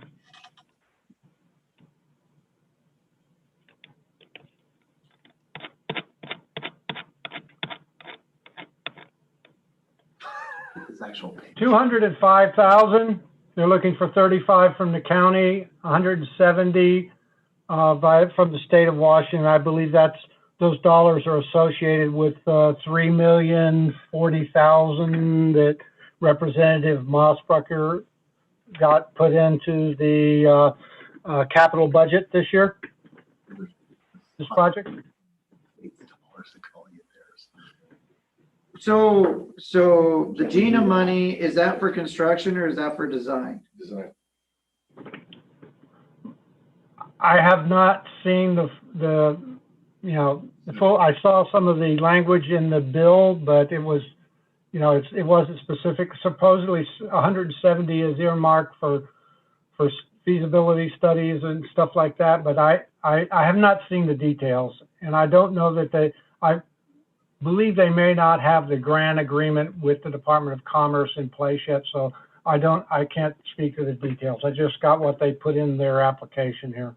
But they were hoping that because they're on such a tight window with this, that if we were gonna do it and you wait until the end of July to have the economic development meeting and get the sign off, and then you wait another week to get, this is gonna happen in 12 weeks from last week. If we take 6 weeks signing a document that says, okay, here can have the money, now they only have 6 weeks to do the project. So they were hoping we could get a little fast tracking. If we're going to do it, fast track it, because every week is a lost week when you're on a 12-week, now 11-week. So the $3 million, the 175 that they're kicking in is the hospital's kicking in is the state money. I think it all is the whole 3 million, but they're only kicking part of its development and the other part was something else. But we're not building anything with $3 million. Right. This was the 3 million is the feasibility stuff so that they can hopefully get federal grants. So what's the overall cost, do they think, of all this pie? That's part of what the 3 million is going to answer. Oh. That's why the 3 million. So is that accurate, Dave? The 3.4 million doesn't actually buy anything. It's all. I don't know what the other half of it does. Let me see if I can find okay. So quoting from the capital budget, 3,044,000 of the appropriation in this section is provided solely for a grant to the Klickitat County Public Hospital District Number 1 for the electrical upgrade and smart grid project at the Klickitat Valley Hospital in Goldendale, period. That's all I have in terms of understanding what the use of those federal dollars are for. And I don't even know if this 170,000 is out of that 3 million or if there's another line item somewhere, but I'm guessing it's out of the 3 million. I just don't know the details. Of World War II ship generators that they use there and how they want to upgrade that, and they want to put in regular generators and a battery backup and all that, but then also do this hydrogen tie-in thing. So we don't produce hydrogen in Klickitat County. They intend to buy the hydrogen from Grant County's bringing online a hydrogen production, or maybe it's Mid-Columbia PUD's Grant PUD, one of those PUDs in the Mid-Columbia, a hydrogen project. And so are they gonna operate their heating system solely on hydrogen? Is that their plan, or are they gonna turn the hydrogen back into electricity? This is like a backup system. Like a generator, just for the generators. And then they were building, the idea was to make a giant facility that could then heat and cool the hospital connected to the school and potentially up even the whole.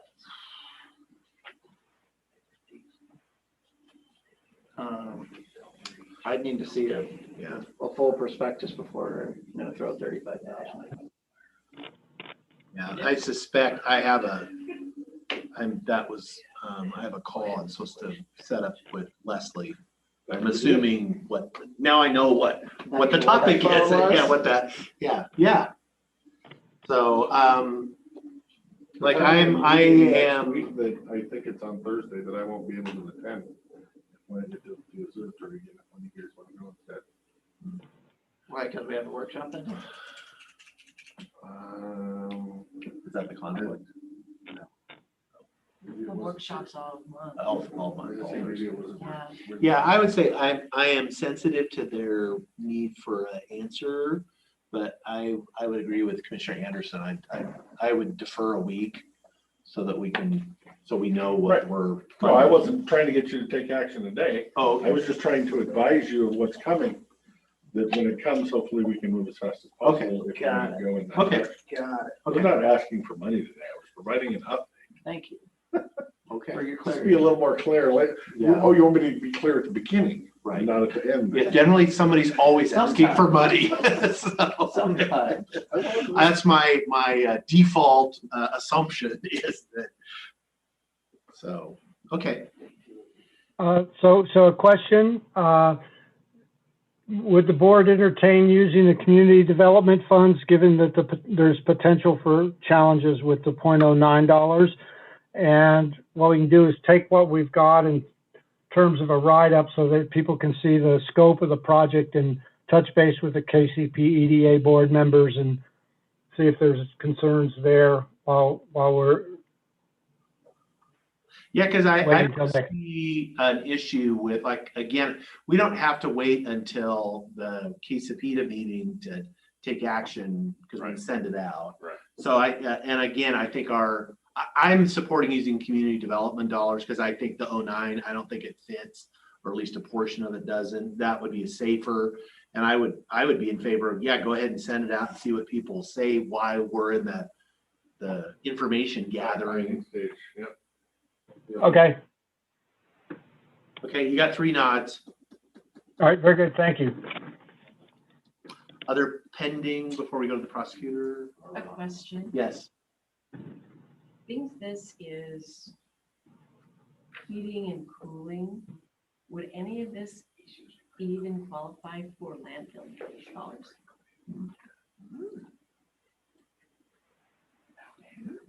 Good question. I don't know. I have to go back and read. Would you look at that? Yeah, look and see. I'd much rather use those dollars. Yeah. They don't, that's almost like they're not ours. No, they'd have to do an application. Right. But I like, anytime I can spend the money that he thinks is theirs. Right? Even though it's upstairs. Just to note, though, this will have more than this heating and cooling system will be addressed too. All right. It probably is. It's a Goldendale number. So you're gonna have Dave do his thing and leave Yeah. her thing, and then Yep. I'll come back with what our answer is. Good. Okay. That's all I had for board panel. Right.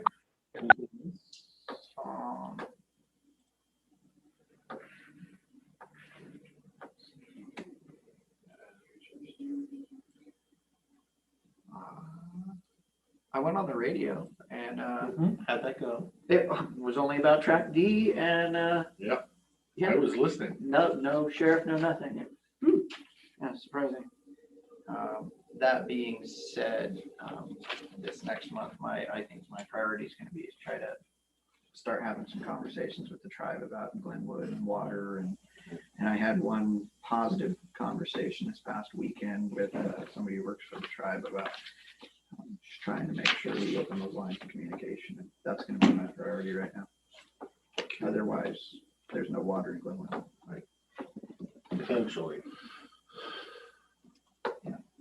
I would share, I'm going over to the Wapato tomorrow with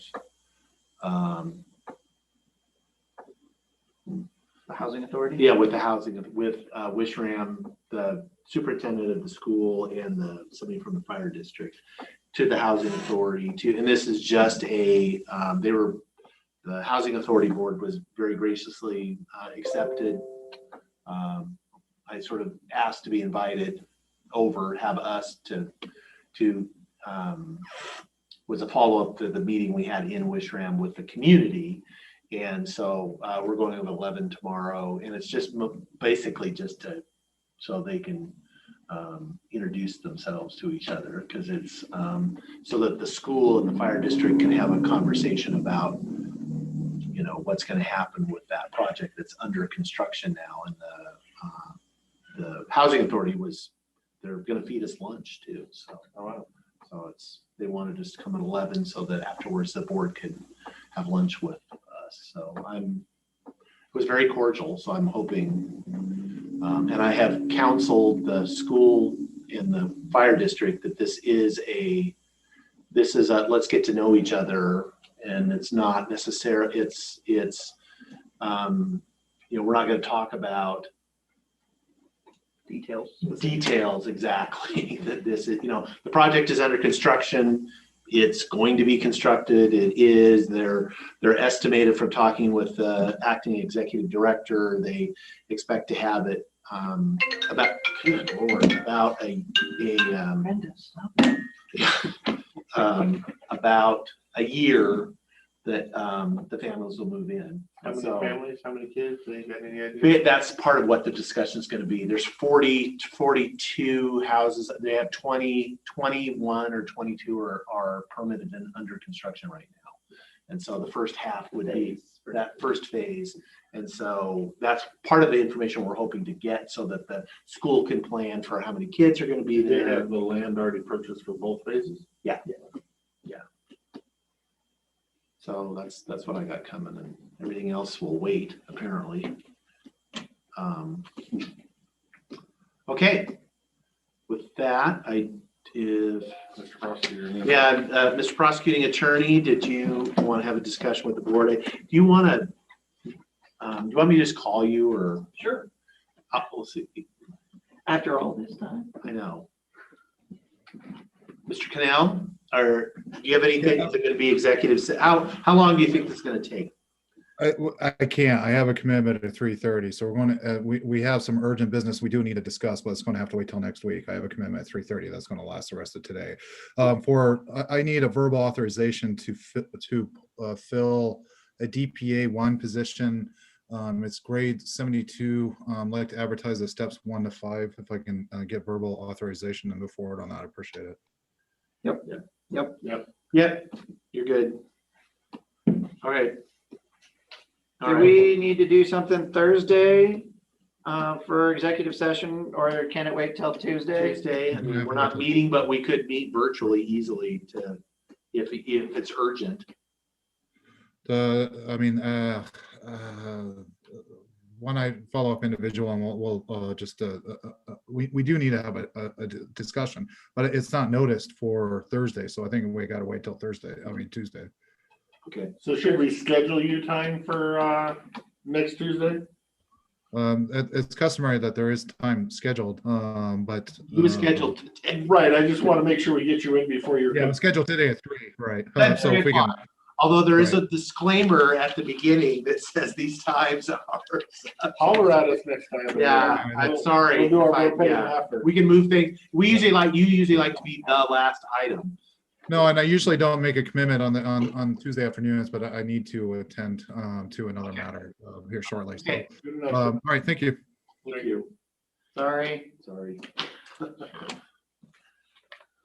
Any other business before we adjourn? Just clarification, no workshops. No tomorrow, workshop correct? on Thursday. And Dan, you'll just have your left meeting at 2. Okay, we're having this in here at the little conference table. I'm Yes, sir. I will entertain a motion. I make a motion, we adjourn the meeting. Second motion. You have a motion, a second to adjourn the meeting. We have no workshops scheduled now. All those in favor say aye. Aye. Aye. Motion passed. We are adjourned. Thanks all online. See you later. All right, Gordy. And there.